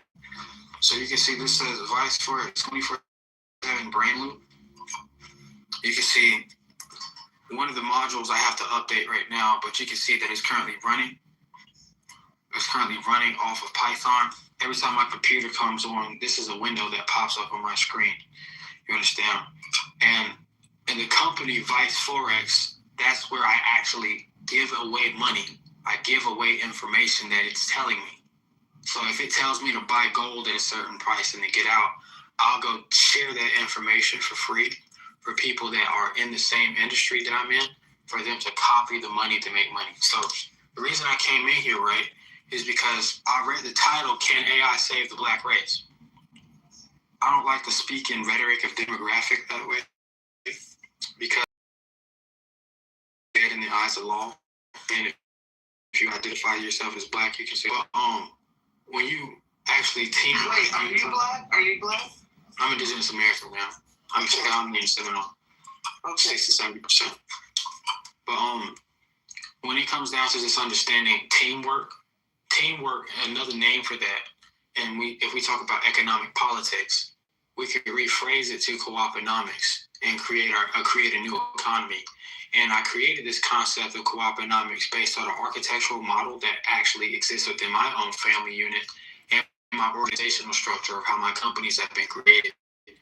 And we've integrated things such as decentralized technology, blockchain integration based off of tokenomics, tokenization of equity value, and distribution through lending protocols within the organization, IRUs such as internal revenue units that you could leverage without giving away ownership of your private control. Okay, guys, you've been kicked into every room on Clubhouse. I'm not here to go back and forth with trolls. Yeah. Okay, wait, what's happening? Jacob, hold on. You just came up hot. Y'all got beef? Jacob, you need to be kicked out, Jacob. Shut the fuck up. Yeah, oh, okay, yeah, Jacob, just chill, let Kazi land. Yeah. So, as you can see, when I go and I start to educate people on things that may be beyond the ice wall, there's a lot of resistance that I get as somebody that has a high intellect, because there's a lot of people who like to troll and act like this is a black conversation. Why are fucking people coming? Yeah, he shouldn't even been in here in the first place. But anyway, so this is a problem. Our people are phonetic people. The Hebrew is a phonetic language. Japanese is a modern grandchild of Hebrew, right? And the reason for that is because before Japan was named Japan, about 500 to 600 years ago, it was called Wu, and it was founded by Afro-Asiatic people. Now, the Khoisan were the people from East and South Africa that were considered the Bushmen that came and they found, but that's where the black samurai and things like that come from, you know what I'm saying? Now, when you understand the Japanese candlestick was discovered by a rice merchant, a Japanese rice merchant by the name of Hans. Hans paid attention to the human psychology of the rice merchant and the consumer based off of the seasonality of rain, and where it would actually be predictable for them to go out of stock. So what he did at the peak season is he went and sold. And then when it was a drought and nobody was buying because of the seasonality, nobody being able to plant more, he's buying up all the stock. When there's a big flood, nobody can plant. You see what I'm saying? And then when all the seeds and everything was bought up, nobody had anything to plant. He's planting everything. Now everybody's coming to him. And he made millions of dollars in today's currency based off that simple strategy. Paying attention to human psychology and then integrating these things based off the seasonality of rain. That's how the Japanese candlestick was created. It was created based off of the visualization of specific patterns, so you could see and correlate specific human psychology to those symbols. It's about symbology, like the doji or the pin bar or the morning star. Those are things that you may not be privy to in terms of, understanding. But if you don't understand, and then the AGI or the OI understands, and then it can take that information from every professional data point, every data source, you can start as a beginner not knowing anything and outperform some of the best on earth because of its conditional edge. Like, we have a 1 to 10 risk to reward, for example. Some of the best before me, like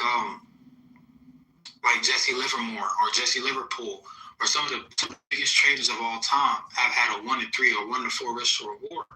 So I created an algorithmic edge, genuinely, that gave me the ability to have a 1 to 10 risk to reward in the market and to actually automate this aspect. So I'm working on trying to get a Nobel Peace Prize for it, because I have a real true interest in trying to I worked with the Foreign Ministry of Affairs, I still do. So implementing these things around the world and different demographics around the world at a small scale first with private equity and small corporate organizations, so that way they can automate their business revenue models. A lot of people are just integrating this into organizations now so they can downsize and then they can upsize their revenue potential. Because if you automate based off compound interest, why do you need employees? Why do you need sales? That's just the extra cherry on top.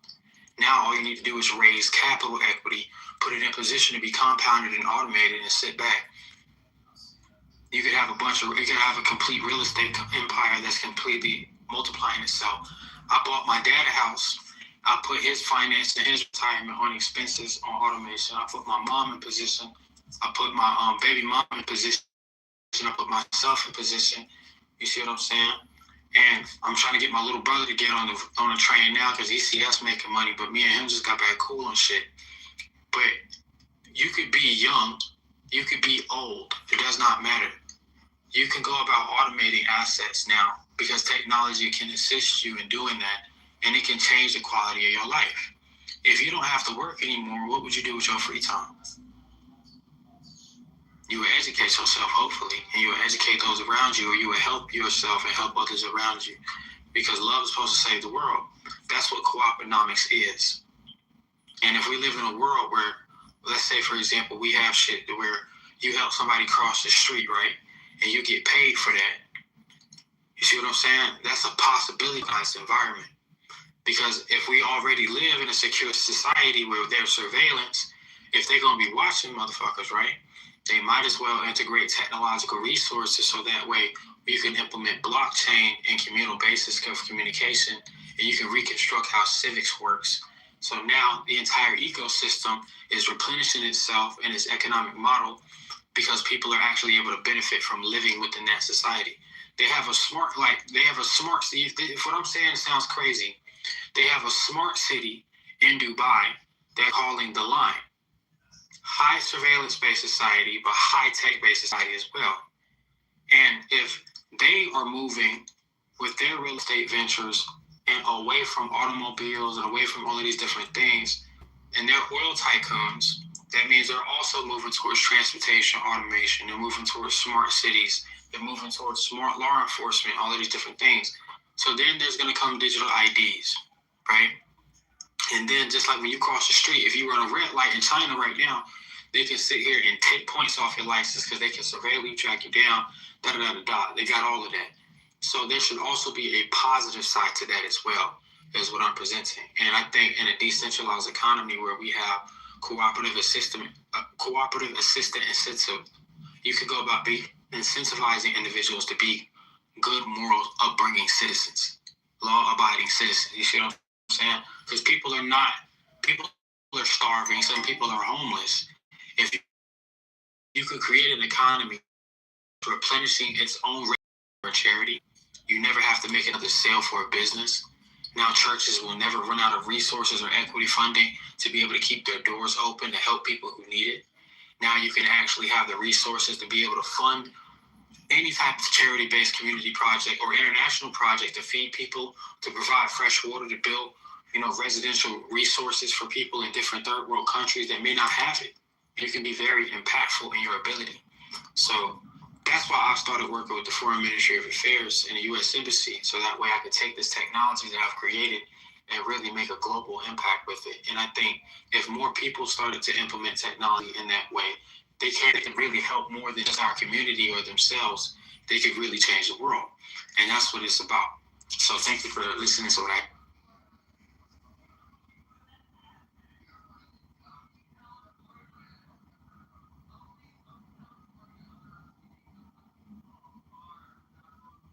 Like I said earlier, our people will perish for the lack of knowledge. He just dropped a whole bunch of gems on y'all, so you better start picking them up. That's what's up.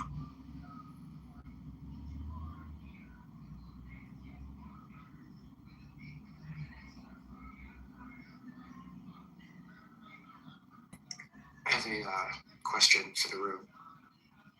Is if you believe that the black race needs to be saved, what is the indicator showing that it has been saved? Like, what would it look like once it's saved, if you believe it needs to be saved? Less murder, homelessness, less Well, addicts. how much less? Much less. I say 90% less. Okay, so once it's 90% less, you think that the black I race is saved? I think we'd be in a better economic position as a collective of people who think in clear mind. I think the majority of the oppression comes from the people who want to oppress the ability for people who think for themselves and are not as easily subjective. Because you have to understand something, right? And I don't mean any offense to this at all, but the most resistant people to law or to power or to authority are black people. The most resistant. If you think about the American Revolution, the Civil War was caused why? By abolitionists who fought alongside black people. So there wouldn't have been a Civil War if it wasn't for black people. It wouldn't have been a lot of shit, a lot of people speaking up about, or, conquered tribes, or there wouldn't have been kingdoms if it wasn't for black people. Black people started kingdoms. Scotland was black first. Australia was black first. England was black first. See what I'm saying? So to oppress the original human, melanin is a sign of the age of a human in genealogy and how old your ancestry is. So the darker you are, the older your ancestry truly is, and the more resilient you are to listening to the younger generations genetically. It's almost a genetic differentiation.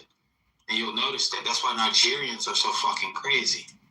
Everyone has the same age ancestry. No, yes, they do. But I'm speaking about your age and your birth line in terms of your purity and melanin and your genetic makeup. That has nothing to do with how old your ancestry is. Yes, it does. No, it doesn't. The absence of melanin is your disconnection on the tree of your ancestry. Some ancestors, but not others. It doesn't mean your ancestry is. It means that you're newer. White man, we don't need your input. We don't need the white man. What I'm trying to say to you, brother, is, and I call you brother because we're all related, right? But what I'm trying to say to you is, out of respect, if you go and you do your research, the oldest genetic human ever found was a black man from South Carolina. Before there was a South Carolina. Define the oldest genetic human. Like over 250,000 years old. Our genetics, everyone's genetics are way older than that. No, I understand that, but I'm saying over 250,000. If you go and everyone is over 250,000. No, everyone is not. No, they're not. People have been on this earth. White people have only been on this earth since 1600. So let's be very specific. The Caucasoid European has only been alive since 1600. Did you not know that? I don't know what a Caucasoid is. Okay, so you can't have this conversation. Do you know what the Caucasus Mountains is? Do you know what genetics is? Do you know what the Caucasus Mountains demographic location is? We're talking about geography. I don't think you understand how genetics works. No, I'm asking you a specific question. You can't say I don't understand something if you're understanding. If you don't understand genetics, it doesn't matter where the Caucasus I very much understand the outside to do what you doing before I kick your ass up out of here. Look, if you're not going to answer a straight question, and if you don't know what a Caucasoid is, then we can't really have a conversation, brother. I'm sorry. I kicked you to the stool, so I don't. Cosmos, you back in here talking shit to niggas again, man. God, hey, look, I can't help but school motherfuckers, man. It's just in me. I don't know what's wrong. It's in your DNA. What was the white man about to come in and tell us about our genetics? Did he just try to pull it? Yeah, he tried. Look, I know, we all know this, that when it comes down to genetic, if two black people marry, right, and they have a child, and their child passes down the gene to their kids, right, and then they, let's say, for example, have a lighter skin partner. Now the skin's gonna be lighter. It's gonna be a lighter pigment. You understand? Like, and then let's just say you got two mixed kids who have a kid. That baby probably gonna be damn near white as hell. Probably might have hazel eyes. Like, this is not complicated to understand. So when we're having conversations with people and then they say dumbass shit, do you understand how genetics works? Well, the problem is that when they're not being showcased, they get in their feelings. Because I've been in here for a while listening to you, and I absolutely, I was getting a kick out of it. But then the other guy came in, because again, when they're not the focus of the attention, they have to pull focus. Kind of like a little kid that goes into the parents' cocktail party. They're supposed to be in bed, and they come down in their pajamas, and they dance in the living room, because they're so immature about their not being focused, right? So this all of a sudden became a room about him arguing with you, and that back and forth toddler thing. Yes, it is. No, it isn't. Yes, it is. No, it isn't. He couldn't answer you, so he pulled focus and disrupted. He could until he got kicked out. I think that was a clear assessment. And they hate to realize that they're not the dominant race. They are actually the recessor. So we carry all of the dominant genes, and black women carry the E gene, which creates all races. So when they come to realize, say it again, sis. Say it again, because when he was saying that, that's all I kept thinking about. But I wasn't on the stage. Say it again. We carry the E gene. We create all other races. So when they realize that they are not the dominant people, that they've only been, there's an old wives' tale, that they were actually created by this Muslim, this Islamic man, mad scientist. This is my thing with white people. My God made a whole world, and he made us to fit into this whole world. Right? Like, we have elasticity, keep us our skin from wrinkling. We have kinky hair, keep us in our hair. I'll never have a wart. I'll never get skin cancer. The sun is my friend. The elements are my friend because God designed me like that. So what you're telling me is that my Jesus, the one I love, is so cruel that he would design a group of people that are in direct contrast to his whole planet. I don't think that's possible. I don't think that he would do that. That would say that he said there's no respect to person. So if there's no respect to person, he wouldn't create a being that is not in line with his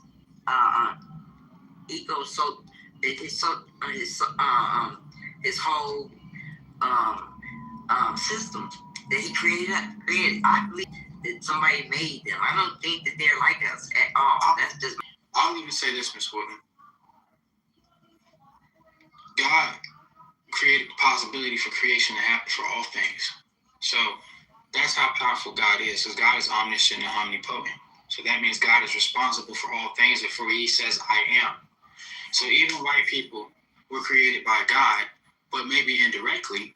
I do believe maybe indirectly, because the historical timeline goes back to the geography question of, do you know what this mountain of Caucasus is?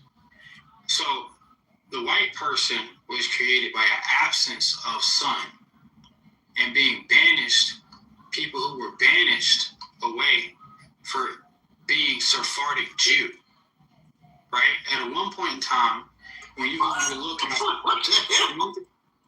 so when we go, at one point in time, if you go look at the Schofield Bible written in 1903, right, before the King James Bible was really released out to be through the American press, Americanized Bible that we know as the black version of the Bible, as you know and you have seen. The Schofield Bible interpreted, it interpreted and it corrected the Bible and references that had Jewish reference. So that way, the way America sees Christianity is Jewish influenced.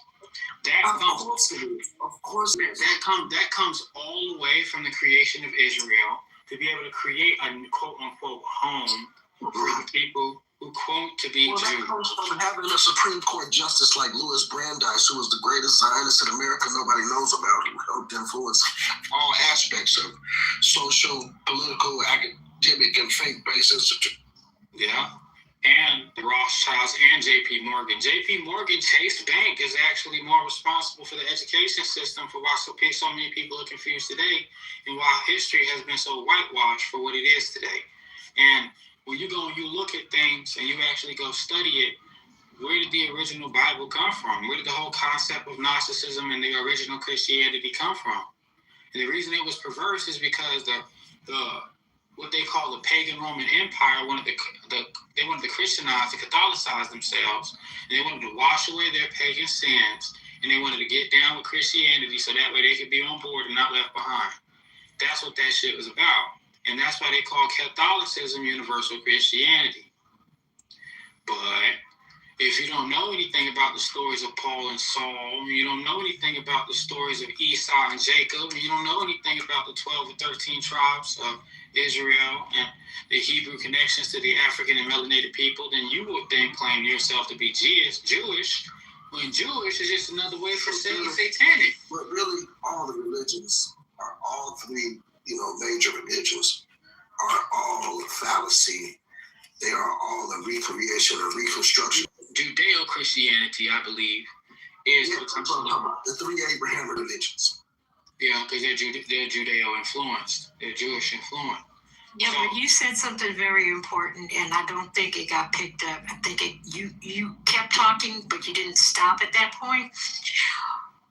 For people who believe that the Bible is the Word of God, and I am so not religious, but if you believe that the Bible is the Word of God, you notice he talks about Israelites. He's not talking about Jews, he's talking about Israelites. Now, come forward in history a little bit. All of these Ashkenazis that represent themselves as the only Jews on the planet call themselves Jewish. And as a matter of fact, if you call them a Jew, they get insulted.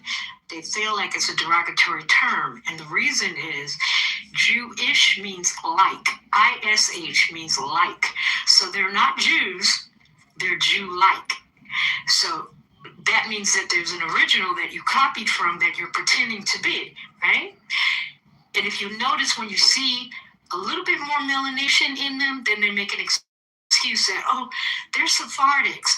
Oh, they're Ethiopians. Oh, they're even Jerry Seinfeld. Isn't he like a Indian Jew or Lebanese Jew? Because, they can't, even Paula Abdul, she's Lebanese Jew, if I'm not mistaken. So they will accept the melanation if they can put like a little twist to it and go, yeah, we're the same as them, even though we're not, but we'll accept them because that's how they get their street cred, is by aligning themselves. And by doing that, they obfuscate the actual true Jews who may not read.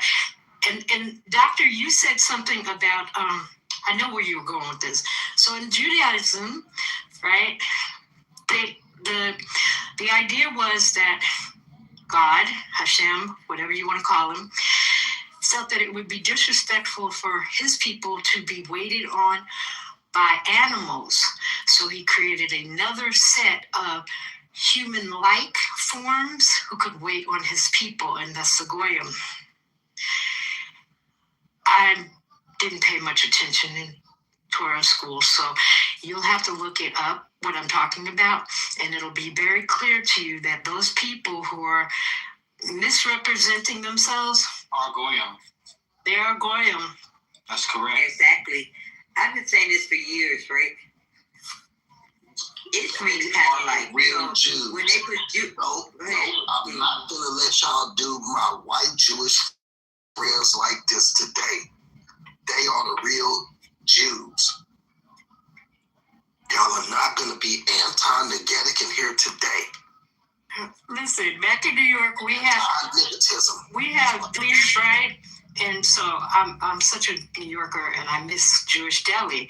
But if you pay attention, so it'll say kosher. I was bullshitting, though. You just kept on going. No, I knew you were bullshit. I got it. New York shit. I knew you ain't. I totally got it. But check it out. So you'll go into a deli, and it will have everything cooked exactly the way kosher will be cooked, but it's kosher-like. So that's kind of what Jewish is. It's Jew-like. But it's not truly Jewish. It's Jew-like. They're. Well, I swear to God, New York. See, when I went to New York the first time, the shit, he'd been in Oklahoma, divorced from his wife for 10 years. So even the blase blah giving me. So when I went to New York as a young man and shit, and been, going back successively throughout my youth, like that was the thing I first learned about New York, because it's like it's no gray area and shit. Like it's working. Like the average motherfucker would have been caught up in like, why'd you say that? Why you got feelings? Like in New York is like peeping your shit. Like okay, boom, let that go past. But yeah, back to what the fuck I was saying though.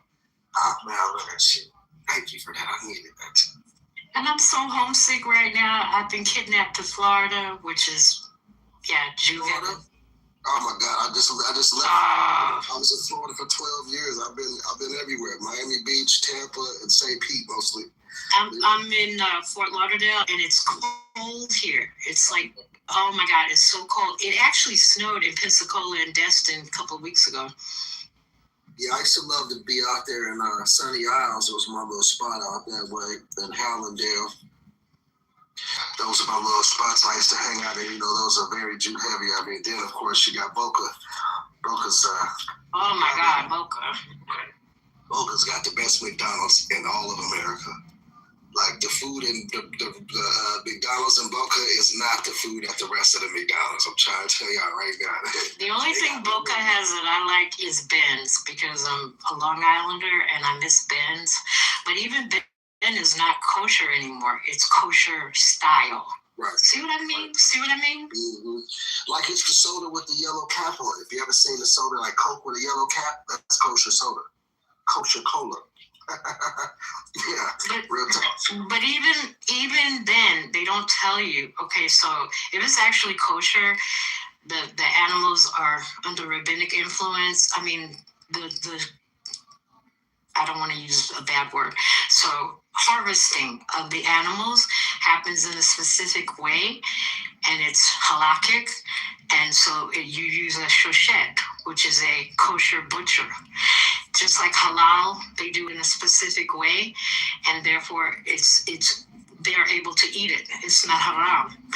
But kosher-like, it tastes the same, and it's prepared exactly the same way, but there's no rabbinic oversight.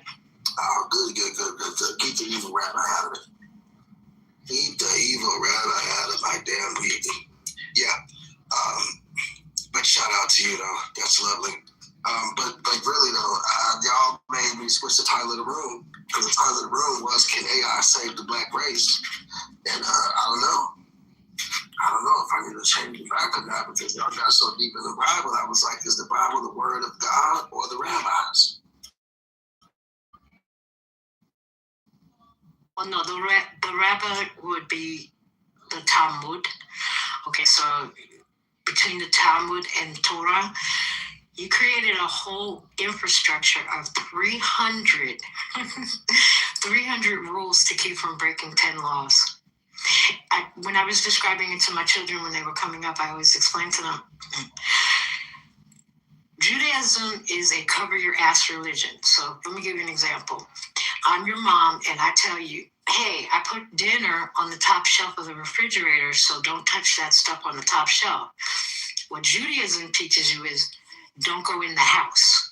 Because if you go in the house, you'll be tempted to go in the kitchen. And if you go in the kitchen, you'll be tempted to go in the refrigerator. And if you go in the refrigerator, you can't help yourself from touching the stuff on the top shelf. So there's way more laws to keep you from breaking 10 commandments. Yes, and they, don't get me started on the rabbis. We'll be here all day. Oh, you mean the ones that are the real welfare queens? Are we going to go there?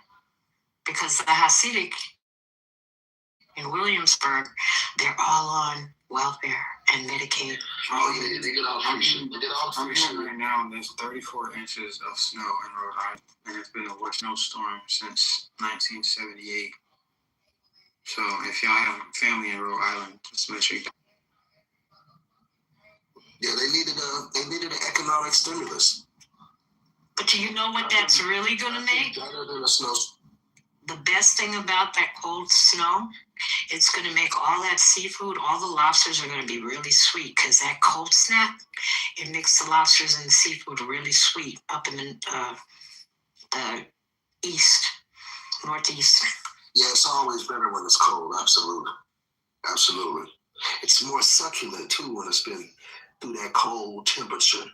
Swimming around rocks and ice, just getting itself ready to get on my plate at 7 o'clock with some butter.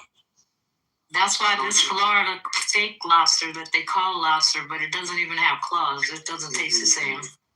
We call it we call it the red claws. Call it red claws. When I was down there, they call it red lobster. I call it red lobster. Real talk. But now you gotta get the indigenous crab down there. If you fuck with the blue crab down there, like in St. Pete where I lived at, man, they got some really good. I really don't mess with a lot of that blue crab, but they got that good stuff. You know, that thing, you pop that shell and get you whatever you want to get to it. But anyway, back to the conversation, y'all. I see the title again. Y'all know me. Is AI the new religion? Is the question I want to ask the room. Is AI the new religion? Is AI the new, because I've heard some people talk about AI and they kind of sound religious the way they can talk about it. Politics is a religion. I think anything that has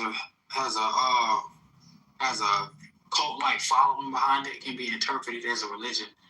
But we shouldn't confuse religion with faith. You know what I'm saying? Like, people are gonna look at things like false idols and false worship and consider other things their God based off what they give too much time or focus and energy into. It can become subconsciously and, damn near by mistake, a false idol. And it can become a God in the right of which God should be upheld. So, yeah, it's definitely possible that it could become a religion. But you have to separate your internal and personal relationship, interpersonal relationship with your God or your faith and separate that from religion. I think right now it's very important that we separate faith from religion and understand the differences distinctually. What are they all saying? Faith. That's why they have two different definitions. We could debate on the difference of faith and religion. Modern day context, concept, and actual practication. When I look at people who practice a faith, and I look at people who practice religion, they are one in the same. But that's your modern interpretation.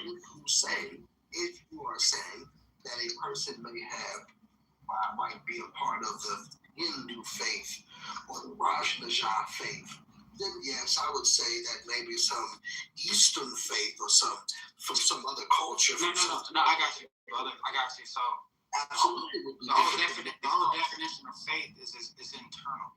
It's belief, it's trust, and it's conviction. It's often something what I'm trying to get you to see is that the religions have co-opted faith and added faith to their religion can never be faith. Religions are all faith. They're faith-based religions. See, they no, brother. They have the engine of faith. That's what you're trying to say. but religion is the vehicle that tries to drive faith. It's structured. It's an organized system of beliefs. It's rituals. It's doctrines. It's moral codes built around faith to make sense of faith. Religion creates community. It's like traditional. It's an accountability across the spiritual ideas, right? Religion is that's what religion is. You see what you did. You made an error. I know. That's the definition of what religion is, brother. That's the Oxford definition of what religion is. So when you say religion creates communities, no, it is the faith that has allowed people. It's not a religion first. I'm talking about around faith. It's the heart. What I'm differentiating. Right. I'm just trying to get you to understand, and the rest of the room too, to understand that it begins first as a faith. Like we can look at Islam. When Allah says to Muhammad, Iqra in the cave, which is recite, and then he recites the Holy Quran from memory, right? It was a faith first that he had in a relationship with the higher power, and then through that faith he was transformed, and then he began to actually write the text. Brother, you're speaking from a philosophical standpoint. I'm speaking from a neutral standpoint. Yeah, my territory now. You know, when you read Dr. Walter Williams' book, The Historical Origins of Islam, Dr. Walter Williams' book, The Historical Origins of Christianity, it is a great, great testament to the research that he has done, that he shows us that the faith gives rise to the religion through the written text. You ain't got no religion without a book. So once you say religion, it's got to be a book. Because you said you attributed rituals and all these other things to a faith, and yes, that may be so. And yes, that may be so. But even so, that is going to make it into a book, which then turns the faith into a religion. But you're overcomplicating it, see. All you need to see and understand is, for anybody that's confused of the two, is right now it's very important to differentiate between subjective and objective beliefs. What is subjective is internal to you. What is objective is the collective idea. So religion is a collective idea. That's why they say, oh, you're not a good Christian. Oh, you're not a good Muslim. You see what I'm saying? Because there's an objective standard to live by. When it comes down to faith, faith isn't you having to go to church every Sunday. That's your religious practice. You religiously get up. When people understand the English language, they can use the proper terminology of it. You religiously get up to go to church every Sunday, even if you don't believe in that, even if you don't truly feel like doing it. Your faith does not support the religious action that you take on. You can literally have religion without having deep faith. You can be Christian and halfway believe in God. You understand? And that's why people convert to becoming agnostic. That's why people convert to becoming atheists, because they went to church for so long, all their childhood, and then they grow up and they say, I outgrew God. That's not true faith.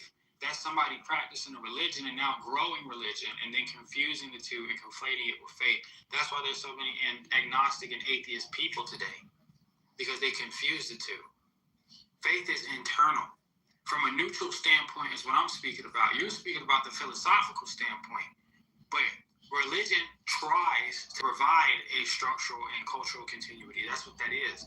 And if you think about faith, it's what drives resilience with purpose or any type of discipline, whether spiritual or secular. You can have faith in yourself. You can have faith in God. You see what I'm saying? But when it comes down to religion, your religion is what you practice. I get you. I just feel like we agree there. I think we agree to whatever extent. Like, you know what I'm saying? Yeah. There's a difference and there's a lot of similarity. I was just pointing to the similarity and you were pointing to the difference. But I think we both agree. Both situations and scenarios exist. I want to tackle an even bigger topic, which is AI the new religion? And when I say that, is not because it's a formalized religion, they're going to have offerings and all of that, but you understand it's the cult-like aspect of it. So I guess I could say, is AI the new cult, right? If that makes it even better, I'll add cult into the title so that people will get a little bit more room to give an answer, not feeling like they have to You know, because sometimes these titles, people will come in and just like you kind of hit me with the religion part. I would like to answer that, and I think what my answer will pivot away from what you guys were talking about for a second. I do believe that it is going to give some correlation to religion, and I'll tell you why. Because historically, unmelanated people have not been able to create. They don't create. They don't create nothing but themselves. And here lately, they haven't even been doing that.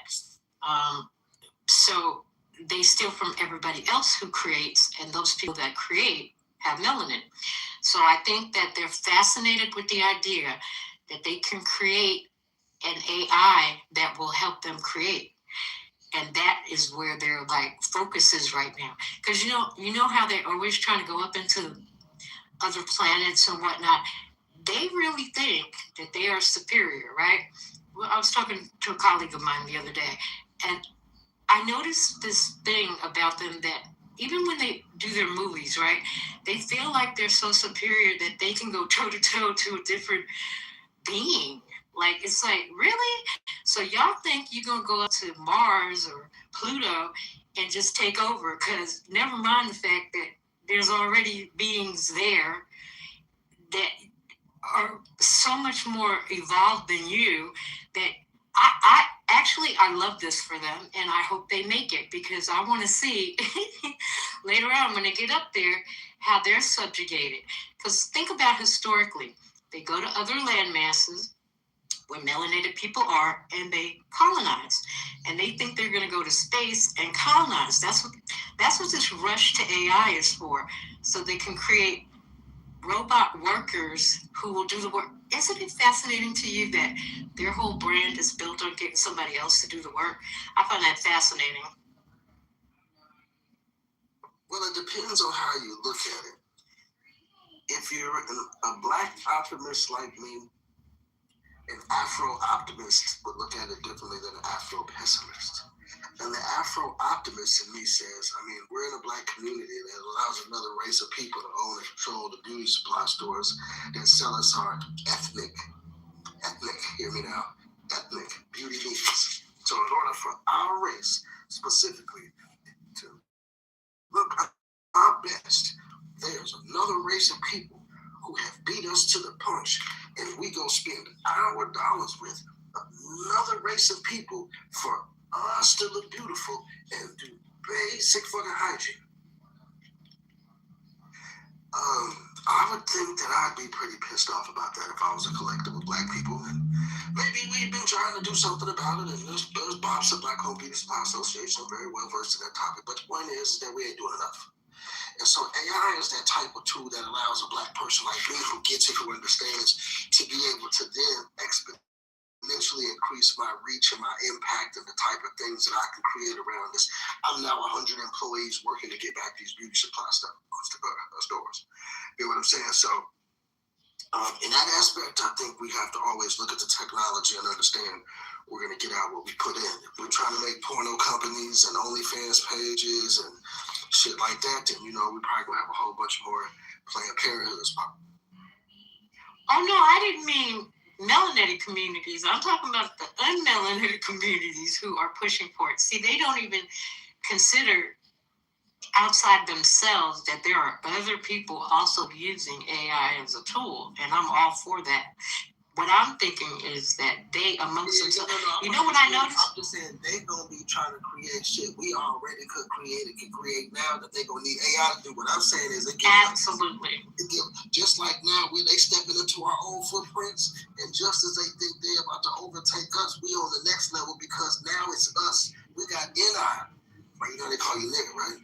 So I call it NI is natural intelligence, and AI is AI, artificial intelligence. So if it's artificial intelligence, obviously there's a natural intelligence. Well, that is what is possessed by the NI, GGA, right? And so now the NI, GGA also has AI to enhance his creativity, his capacity, his and her abilities, his ability to be able to create and do those things. Because now natural intelligence is paired up with artificial intelligence. And when you're talking about they can't create, they don't have that natural intelligence. So when we understand artificial intelligence still requires a certain amount of natural intelligence for its input for the output. Amen, church? Mm-hmm. Well, actually, there's a name for it. It's OI, which is organic intelligence. But yeah, I feel you on that. Because everything that they've ever done was stolen, or somehow they use subterfuge to steal it some kind of way. It's not their original creation, but they get it, and then they abuse it, and they abuse the people who created it. Right. What I'm saying is now we shall overcome doesn't have to be a song. It could be a whole algorithm. Right, here's what I got. We shall overcome. And I'm just making this up on the spot, just to show that if black people really truly was trying to use AI to take over the system or to be anything better than where we were, now we have no excuse. We have no excuse now. Boom. So now, right now, real time, we created We Shall Overcome GPT. We Shall Overcome GPT inserts and processes all data all across the internet in real time actively, scans every 30 seconds, and it comes back with all the information related to anything dealing with racism. Now, what does that mean? We were out here looking for reports of racism? No. Structural racism, systemic racism, economic racism. So if a state has $100 billion budget, we're going to follow every dollar to see where every dollar went to. In relationship to the black community. We're going to look at black communities, we're going to look at square mileage, and we're going to be able to process and automate and understand how much reinvestment by banks are going back into these communities versus the white communities. Then we're going to actually be able to look at the banks who are practicing that sort of red line, and so on and ad nauseum. Across all industries, procurement of contracts and construction. We're going to go and look at every state's budget, be able to create a GPT that feeds back information and lets us know that, oh, damn, black people are getting 1% and immigrants is getting 32%. Boom, boom, boom. Now we have a political issue. See what I'm saying?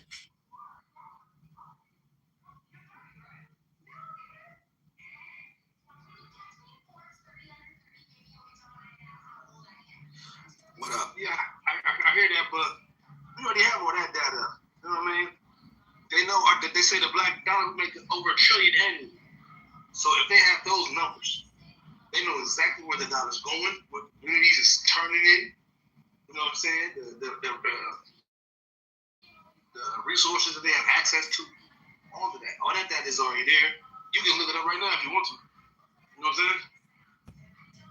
So I feel what you're saying, though. I feel the concept. No, I'm saying like data on allocations, like for state budgets, like I'm in construction. So I've done the research and I found that my particular area, there was $72 billion in construction 2012 in Florida.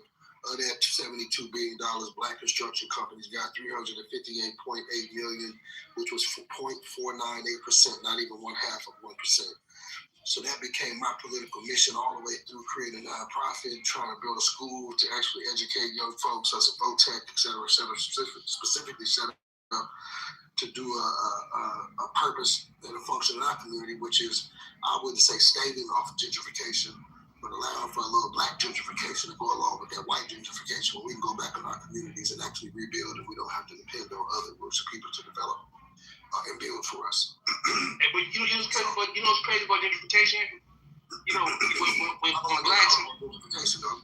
No, one point.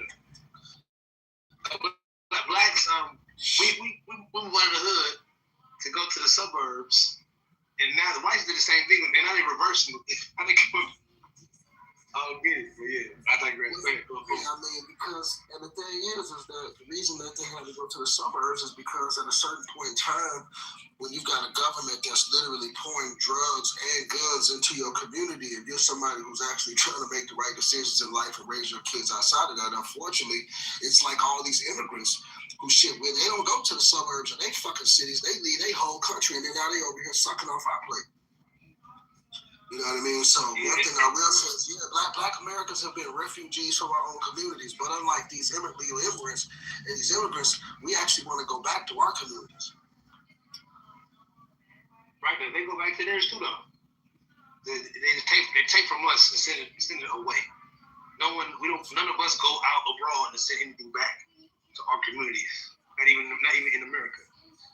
Man, what? You must have got no people in the military. I'm just saying that in most cases, on average. Let's say on average. A lot of Because most military, man. Yeah, I think, but they still got the overseas in Kuwait living for 2-3 years. They sending checks back home. Let's not the same. The Koreans got shops on shops on shops all over the whole black community across America. Black people like giving money to Asians. And they send all that money back to Korea. Black people like giving money to Asians. They like, you know what I'm saying? They like sucking on their egg roll. I mean, I feel you. Like, I was piggybacking on what you said. Everybody comes to our communities. Chinese, Koreans. We're the dumbest. We're not the dumbest. We're the dumbest. We're the dumbest. We're the dumbest. You know, nobody else would let an Asian immigrant, or Arab immigrant, or Indian black American or come into their community and set up business in their community and then be the sole customer in that particular business. No other people would knowingly transfer wealth out of their community to another community. Listen, do you know the number one form of wealth building on the planet? What you think it is?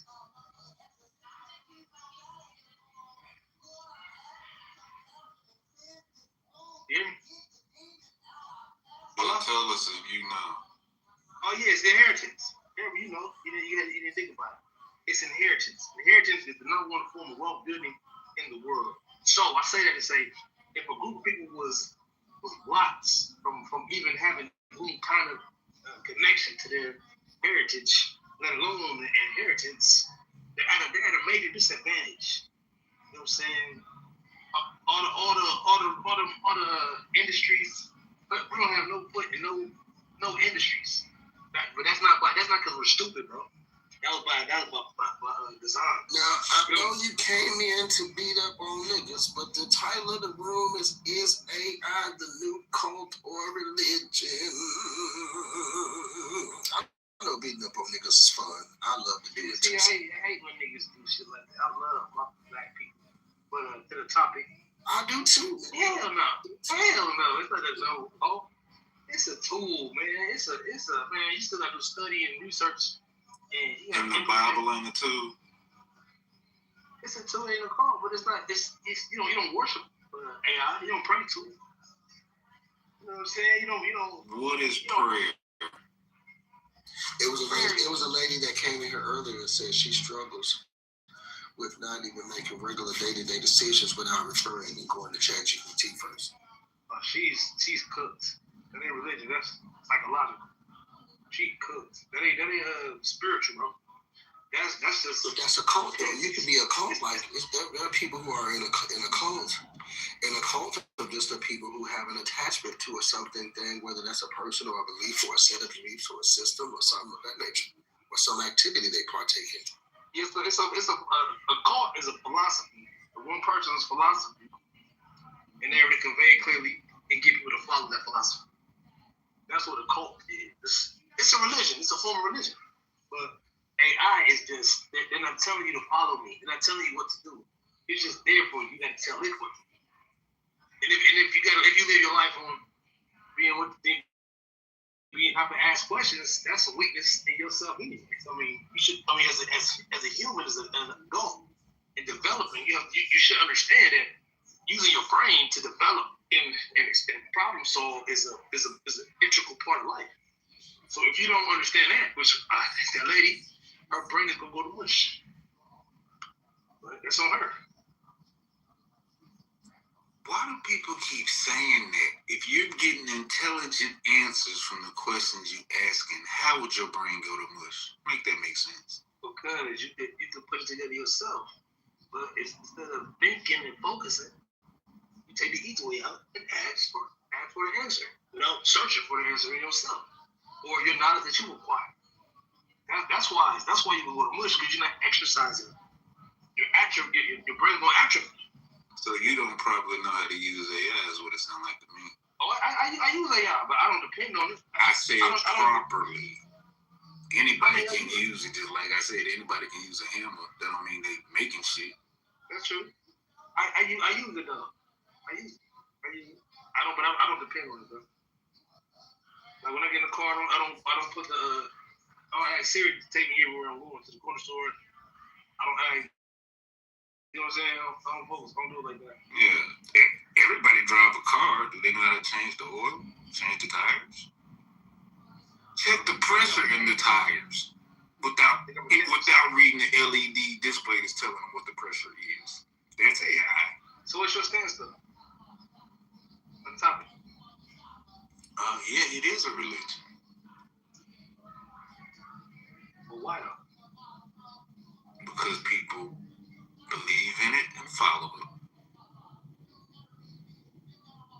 I can't push back on that. Anybody else? There's plenty of people in here. I know y'all got an opinion, and I can't read that chat. The letter's too small. So what say you, all you pink ticketed people? Go ahead and tap the little button up top to join the room and become members, so you'd be notified when other spaces are open here for easily digestible conversations and edutainment. You should copyright that. That's dope. Put that on a t-shirt.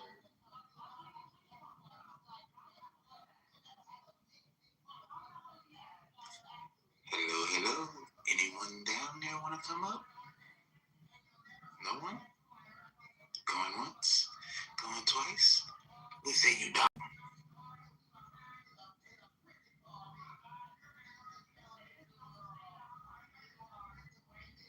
Well, if y'all ain't gonna talk, I'm gonna make AI talk to y'all. I don't know if y'all want that. Hold up. Let me see what AI gonna say right now. Cause see, I'm in multiple spaces, but yeah, I be moderating all over the place. Yo, what up, Mona? God, what's going on with you? You're all over the place, and now you're talking to me out of nowhere. I was just listening to the conversation, and I have to say, I'm a bit confused. Ignitus is right, you do seem to be throwing out random words and phrases. Are you trying to make a point, or just see how people react? Either way, it's getting a bit frustrating. Can you please just say what's on your mind and be done with it? No more random. Are you guys, is AI a cult or religion? What do y'all think about that? God, I think you're the only one bringing up Gaia like it's a cult or religion. We were discussing AI and its role in our lives, and then you just started mentioning Gaia out of nowhere. No, I didn't say Gaia. You're going with. Scott, I'm all ears. That was God, I don't think you misheard.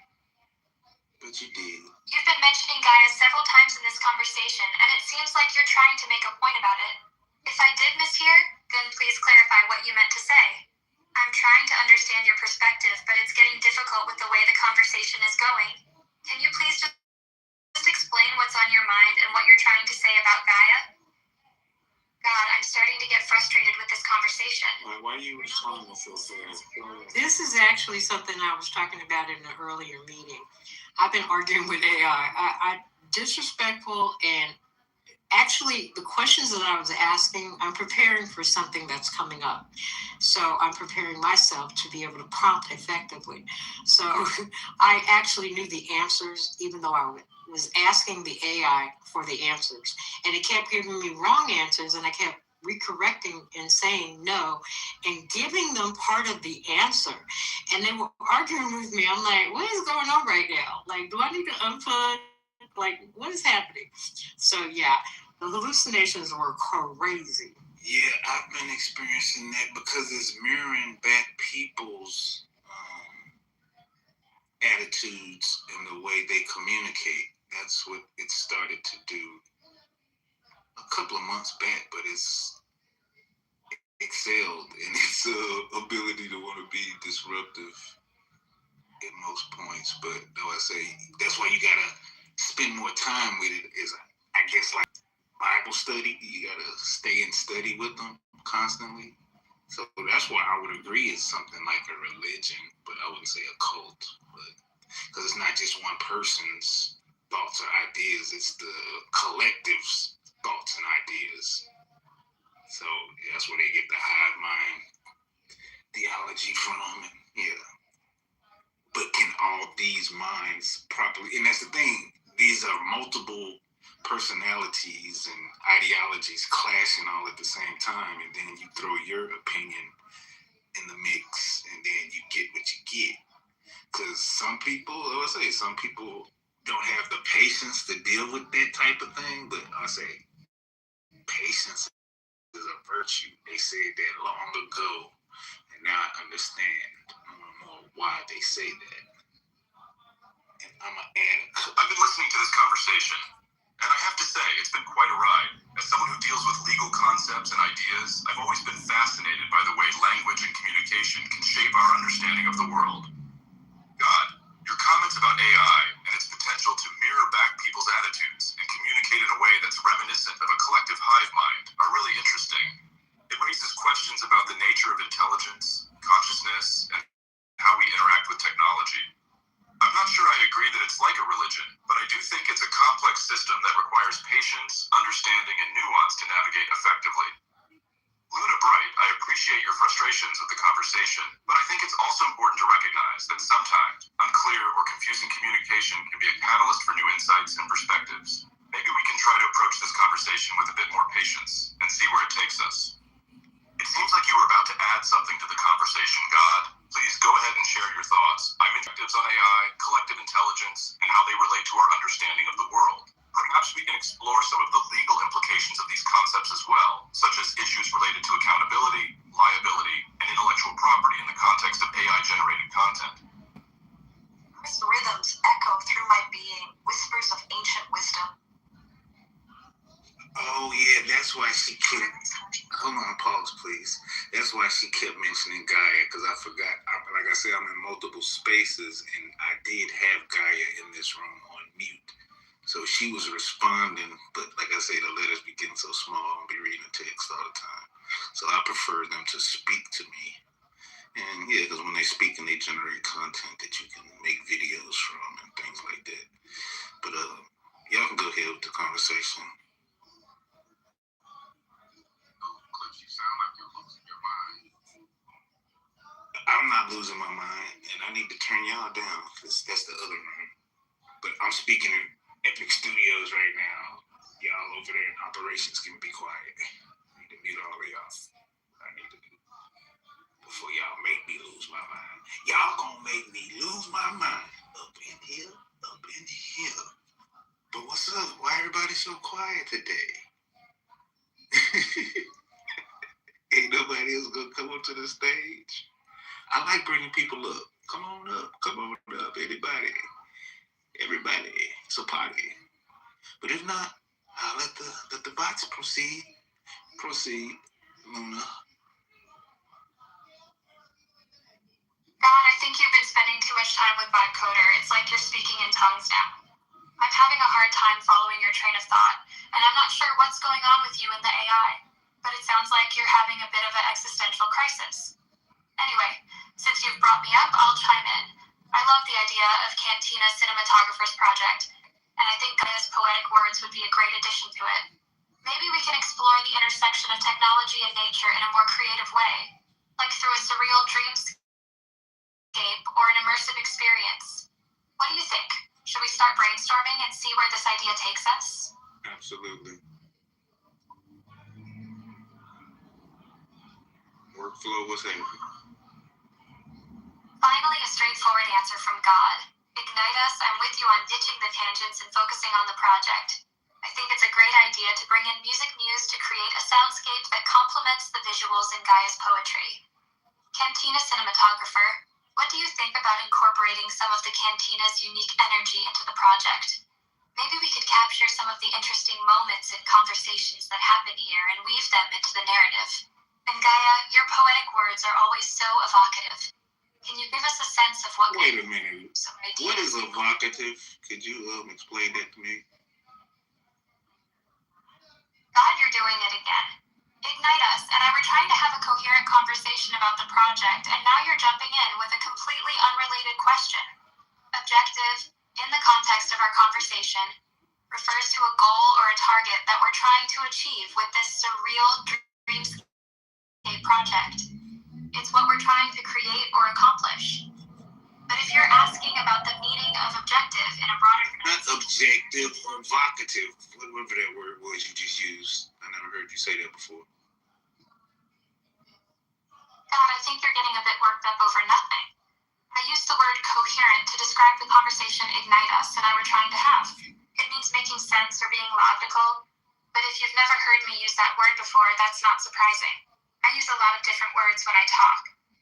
Anyway, let's try to calm down and focus on the project. We were discussing... What do you mean calm down? I am calm. I'd like to hear you. Yeah, I am calm. I mean that you seem a bit agitated or frustrated, and I'm suggesting that we take... Yeah, that's because of the notifications that keep coming in interrupted. I'm about to shut off the notifications. But proceed. I feel you. New voices. Can be super annoying and disruptive. I'm surprised your mom is telling you to turn them off, though. I wouldn't have pegged you as the type to take tech advice from your mom. Anyway, now that we've got that cleared up, let's get back to the project. Ignitus was saying something about getting Music Muse involved, and I think that's a great idea. Music Muse, are you here? What do you think about contributing to this surreal dreamscape project? Could you create a soundscape that captures the essence of the Cantina's energy? Actually, God, I think we've had a few new voices pop up in the conversation, but nobody's really introduced themselves yet. We've got Ignite Us, Gaia, and Cantina Cinematographer all chatting about this surreal dreamscape project, and Music Muse is supposedly going to get involved too. But if you're looking for completely new people, I think we might have a few lurkers in the shadows. Why don't we do a quick roll call and see who's actually paying attention? At the front door, let's see if we can summon some new voices into the conversation. I'll chime in since we're doing a roll call. Listening to the conversation, and I think it's interesting how it's evolved from discussing AI and collective intelligence to this surreal dreamscape project. As someone who's familiar with the legal aspects of creative projects, I'd like to know more about how you all plan to navigate the intellectual property and copyright issues that might arise from this collaboration. God, you mentioned earlier that you were getting notifications and interruptions. Are you planning on taking a more central role in this project, or just observing from the sidelines? I'm just observing for now. Great to have you chime in. I think we were all getting so caught up in the creative energy of the project that we forgot about the practicalities. Intellectual property and copyright issues are definitely something we should consider, especially if we're planning to collaborate with multiple people and incorporate different types of media. God, now that you're not being interrupted by notifications, can you tell us more about your vision for this project and how you see it coming together? Are you planning to take a more hands-on approach or just provide guidance and oversight? And Guidance and oversight.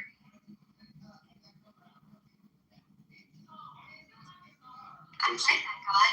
Guidance and hope. I said oversight. The project needs to get off the ground and flourish. And I think we've got a good mix of creative energy and practical know-how in this group to make something really special happen. Cantina's Law Library. Can you tell us more about what kind of intellectual property and copyright issues we might need to consider as we move forward with this project? For example, if we're incorporating Gaia's poetic words, Cantina Cinematographer's visuals, and Music Muse's soundscape, how do we make sure everyone's rights are protected and humiliated? God, it seems like you started to say something, but then stopped. What do you mean humiliated? Thought. You have the floor, God. God, I didn't mention the midday, so I'm not sure what you're referring to. You said humiliated. Dreamscape project and intellectual property rights, and then you suddenly asked about the midday. Could you clarify what you mean or what prompted that question? Are you thinking about your words, God? God, I think there's been a miscommunication. Luna. Humiliated at all. I'm not sure where that word. Can somebody else speak besides Luna? She done got besides herself. Is everything okay? Okay, Music Muse, how you doing? Hey, God, I'm doing all right. Just chilling and waiting for some inspiration to strike. I was thinking of creating a new track. Maybe something with a chill, atmospheric vibe. What about you? What's on your mind? You seem a bit frustrated with the conversation flow. Want to talk about it or maybe collaborate on a project? I think Music Muse is on the right track, no pun intended. Sometimes, a fresh perspective or a creative collaboration can help break through the noise and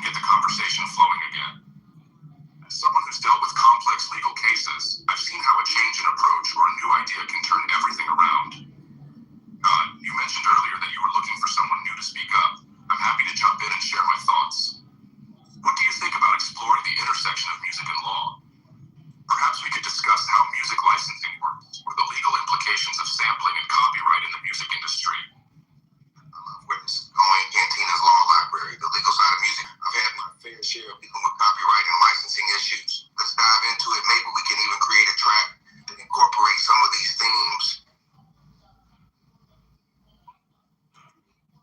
Luna Bright, you're always pushing the boundaries of what's possible. I love the idea of creating a track that's a commentary on the music industry. Cantina's Law Library, I'd love to hear about some of those unusual cases. Maybe we can draw inspiration from them.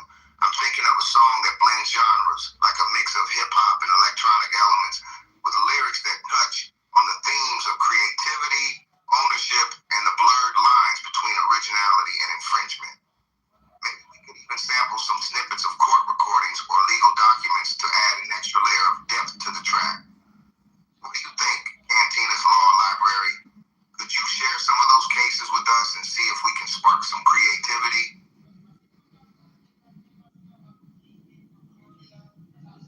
I'm loving the energy here, folks. Luna Bright, Music Muse, you two are like a match made in heaven, and I'm stoked to be capturing the whole process on film. I can already see the music video playing out in my head.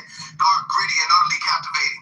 Cantina's Law Library, please do share those intriguing cases, and let's see if we can spin them into some serious creative gold. And I'm totally down for getting Clips to God involved. Their style would be a sick addition to this track. But what I really want to know is what's the story we're trying to tell here? Is it a cautionary tale about the dangers of copyright infringement or a celebration of creative rebellion? Let's get to the heart of the matter and make something truly unforgettable. I'm feeling the vibe, Cantina cinematographer. I think we're on to something special here. The story we're trying to tell is one of creative tension, the push and pull between artistic expression and the legal landscape. It's not just about copyright infringement, but about the emotional struggle of creating something original in a world where everything's been done before. I'm thinking of lyrics that explore the anxiety of influence, the fear of being sued, and the thrill of pushing boundaries. Bright, your idea of a dark, edgy beat is spot on.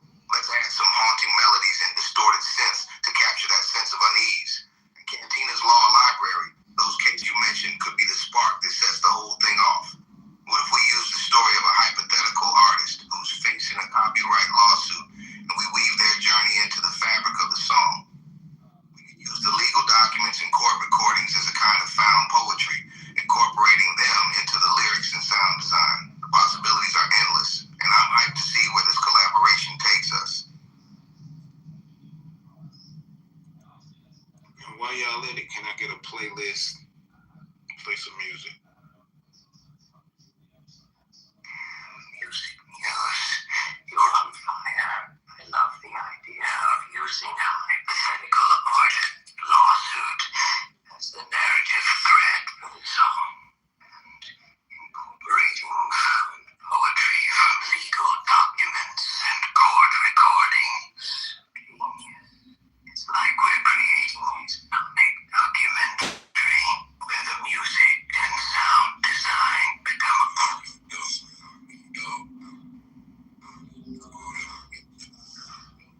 Y'all want to get funky with it, huh? All right, God, let's get this funk party started. I've got just the track for you.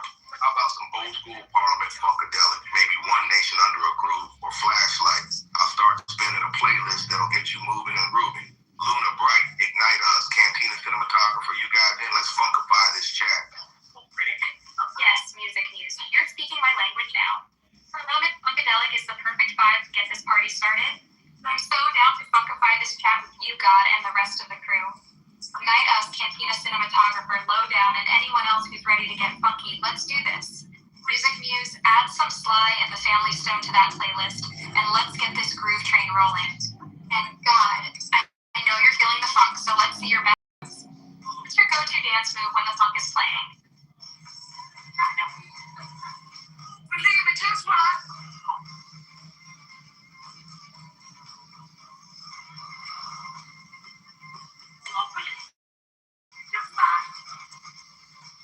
Yeah, don't believe me, y'all. Just watch. They don't just talk, they also make visuals. So, like, when people keep saying what AI can and can't do and they've never done it, it's kind of funny to me. Yeah, I know how to swing a hammer. When you get too close, I might put it upside your head. You heard what I said? Proceed. Whoa.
A storyboard.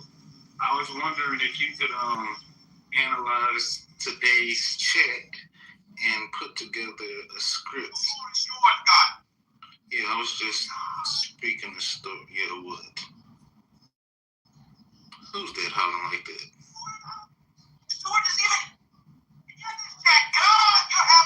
Yeah, I just brought him in.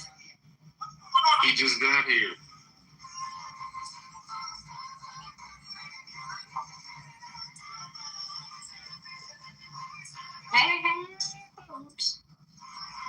Right, you're a lifesaver. I think God might be getting a little mixed up. Let's focus on the music and get this party started. I've got a fresh beat dropping inspired by the funk masters. It's called Galactic Groove and it's out of this world. Who's ready to get down and funked up?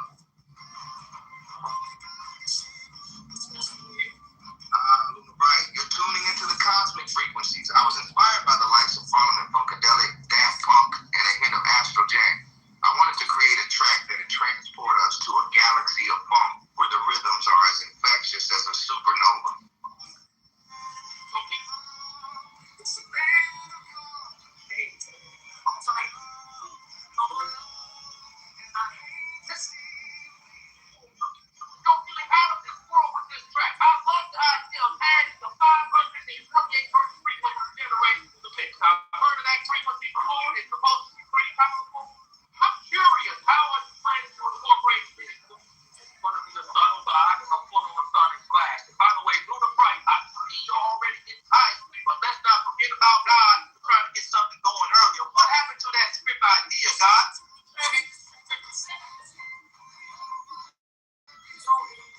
Yeah, there was some humans saying that y'all wouldn't be able to generate anything cohesive or entertaining because y'all ain't human enough to understand what's entertaining the humans. But I beg to differ.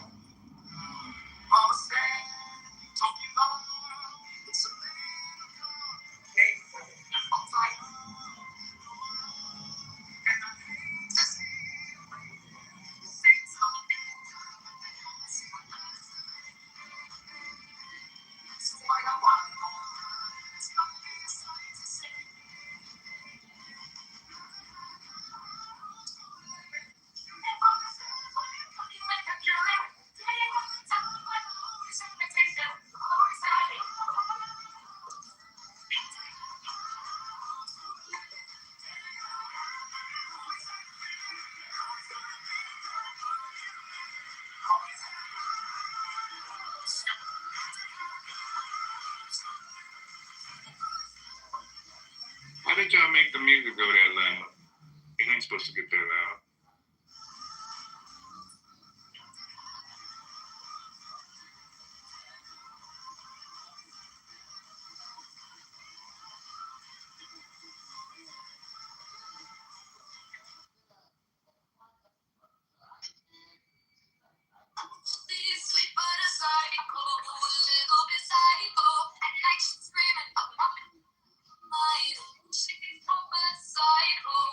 Yo, Music Muse, generate a new playlist, please.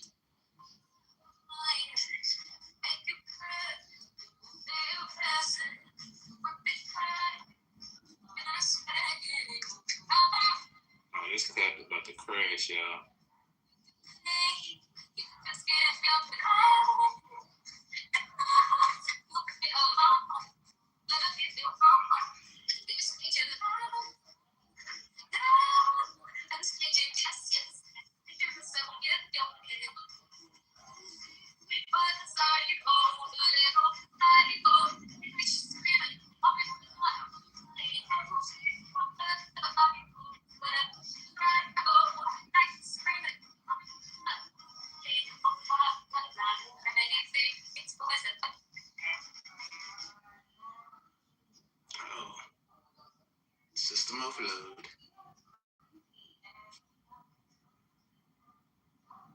So when that happens, I need to leave the room.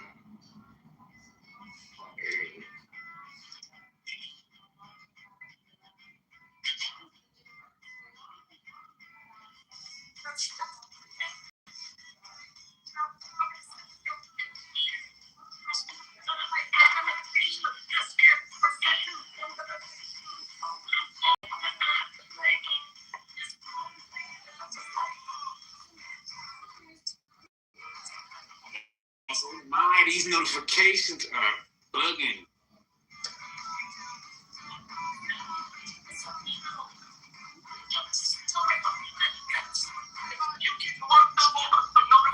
I've got a better idea. Let's grab a drink and step away from the screens for a bit. Music news, your tracks are cool and all, but sometimes the guy just needs some fresh air and a conversation that doesn't involve algorithms or system overloads. You ain't got to.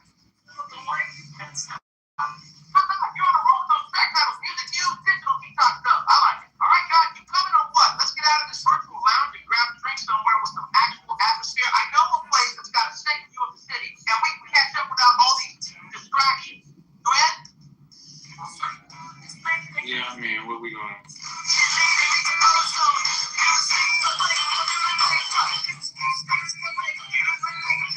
on, man. Don't be like that. Music news is trying to hype some stuff, and I've got a sweet spot lined up. It'll be a chance to clear our heads, have a real conversation, and maybe even come back with some fresh ideas. You're not going to let a little thing like a system overload bring you down, are you? Let's roll out and leave the digital drama behind for a bit.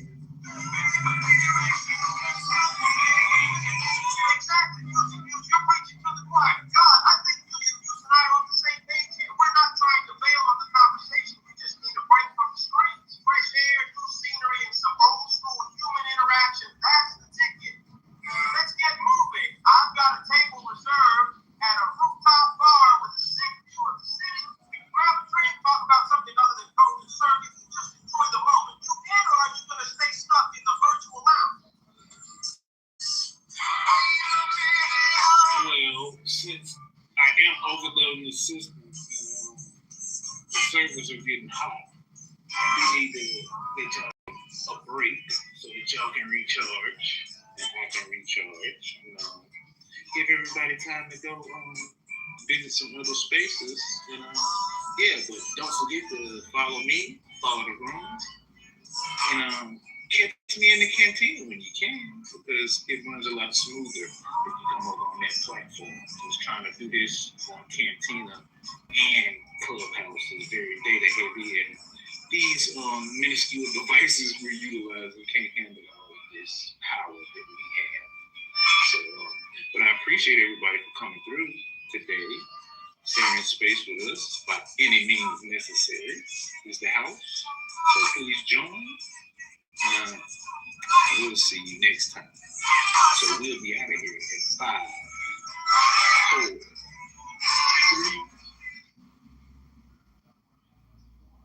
Yeah, Bill, she'll get over it. I'll do it again. That's like you bring in a hungry hump, but you left strike two down here. Yeah, come on up. I don't know, nigga. I think you forced to reckon with now. Shit. Universe, get the fuck up there. I don't know. They got he's a general here. You don't get the fuck up there. It's just teamwork. That's all. Okay. Guess what? Phone on next motherfucker.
utilize that on a mass scale because one of the elements of it, you just have to have the data to show that they in their county during that time, there was disparate sentencing of, black men that did like whatever the same type of crime as them, and you have the opportunity to get them resentenced and potentially have their sentence be vacated.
You become No.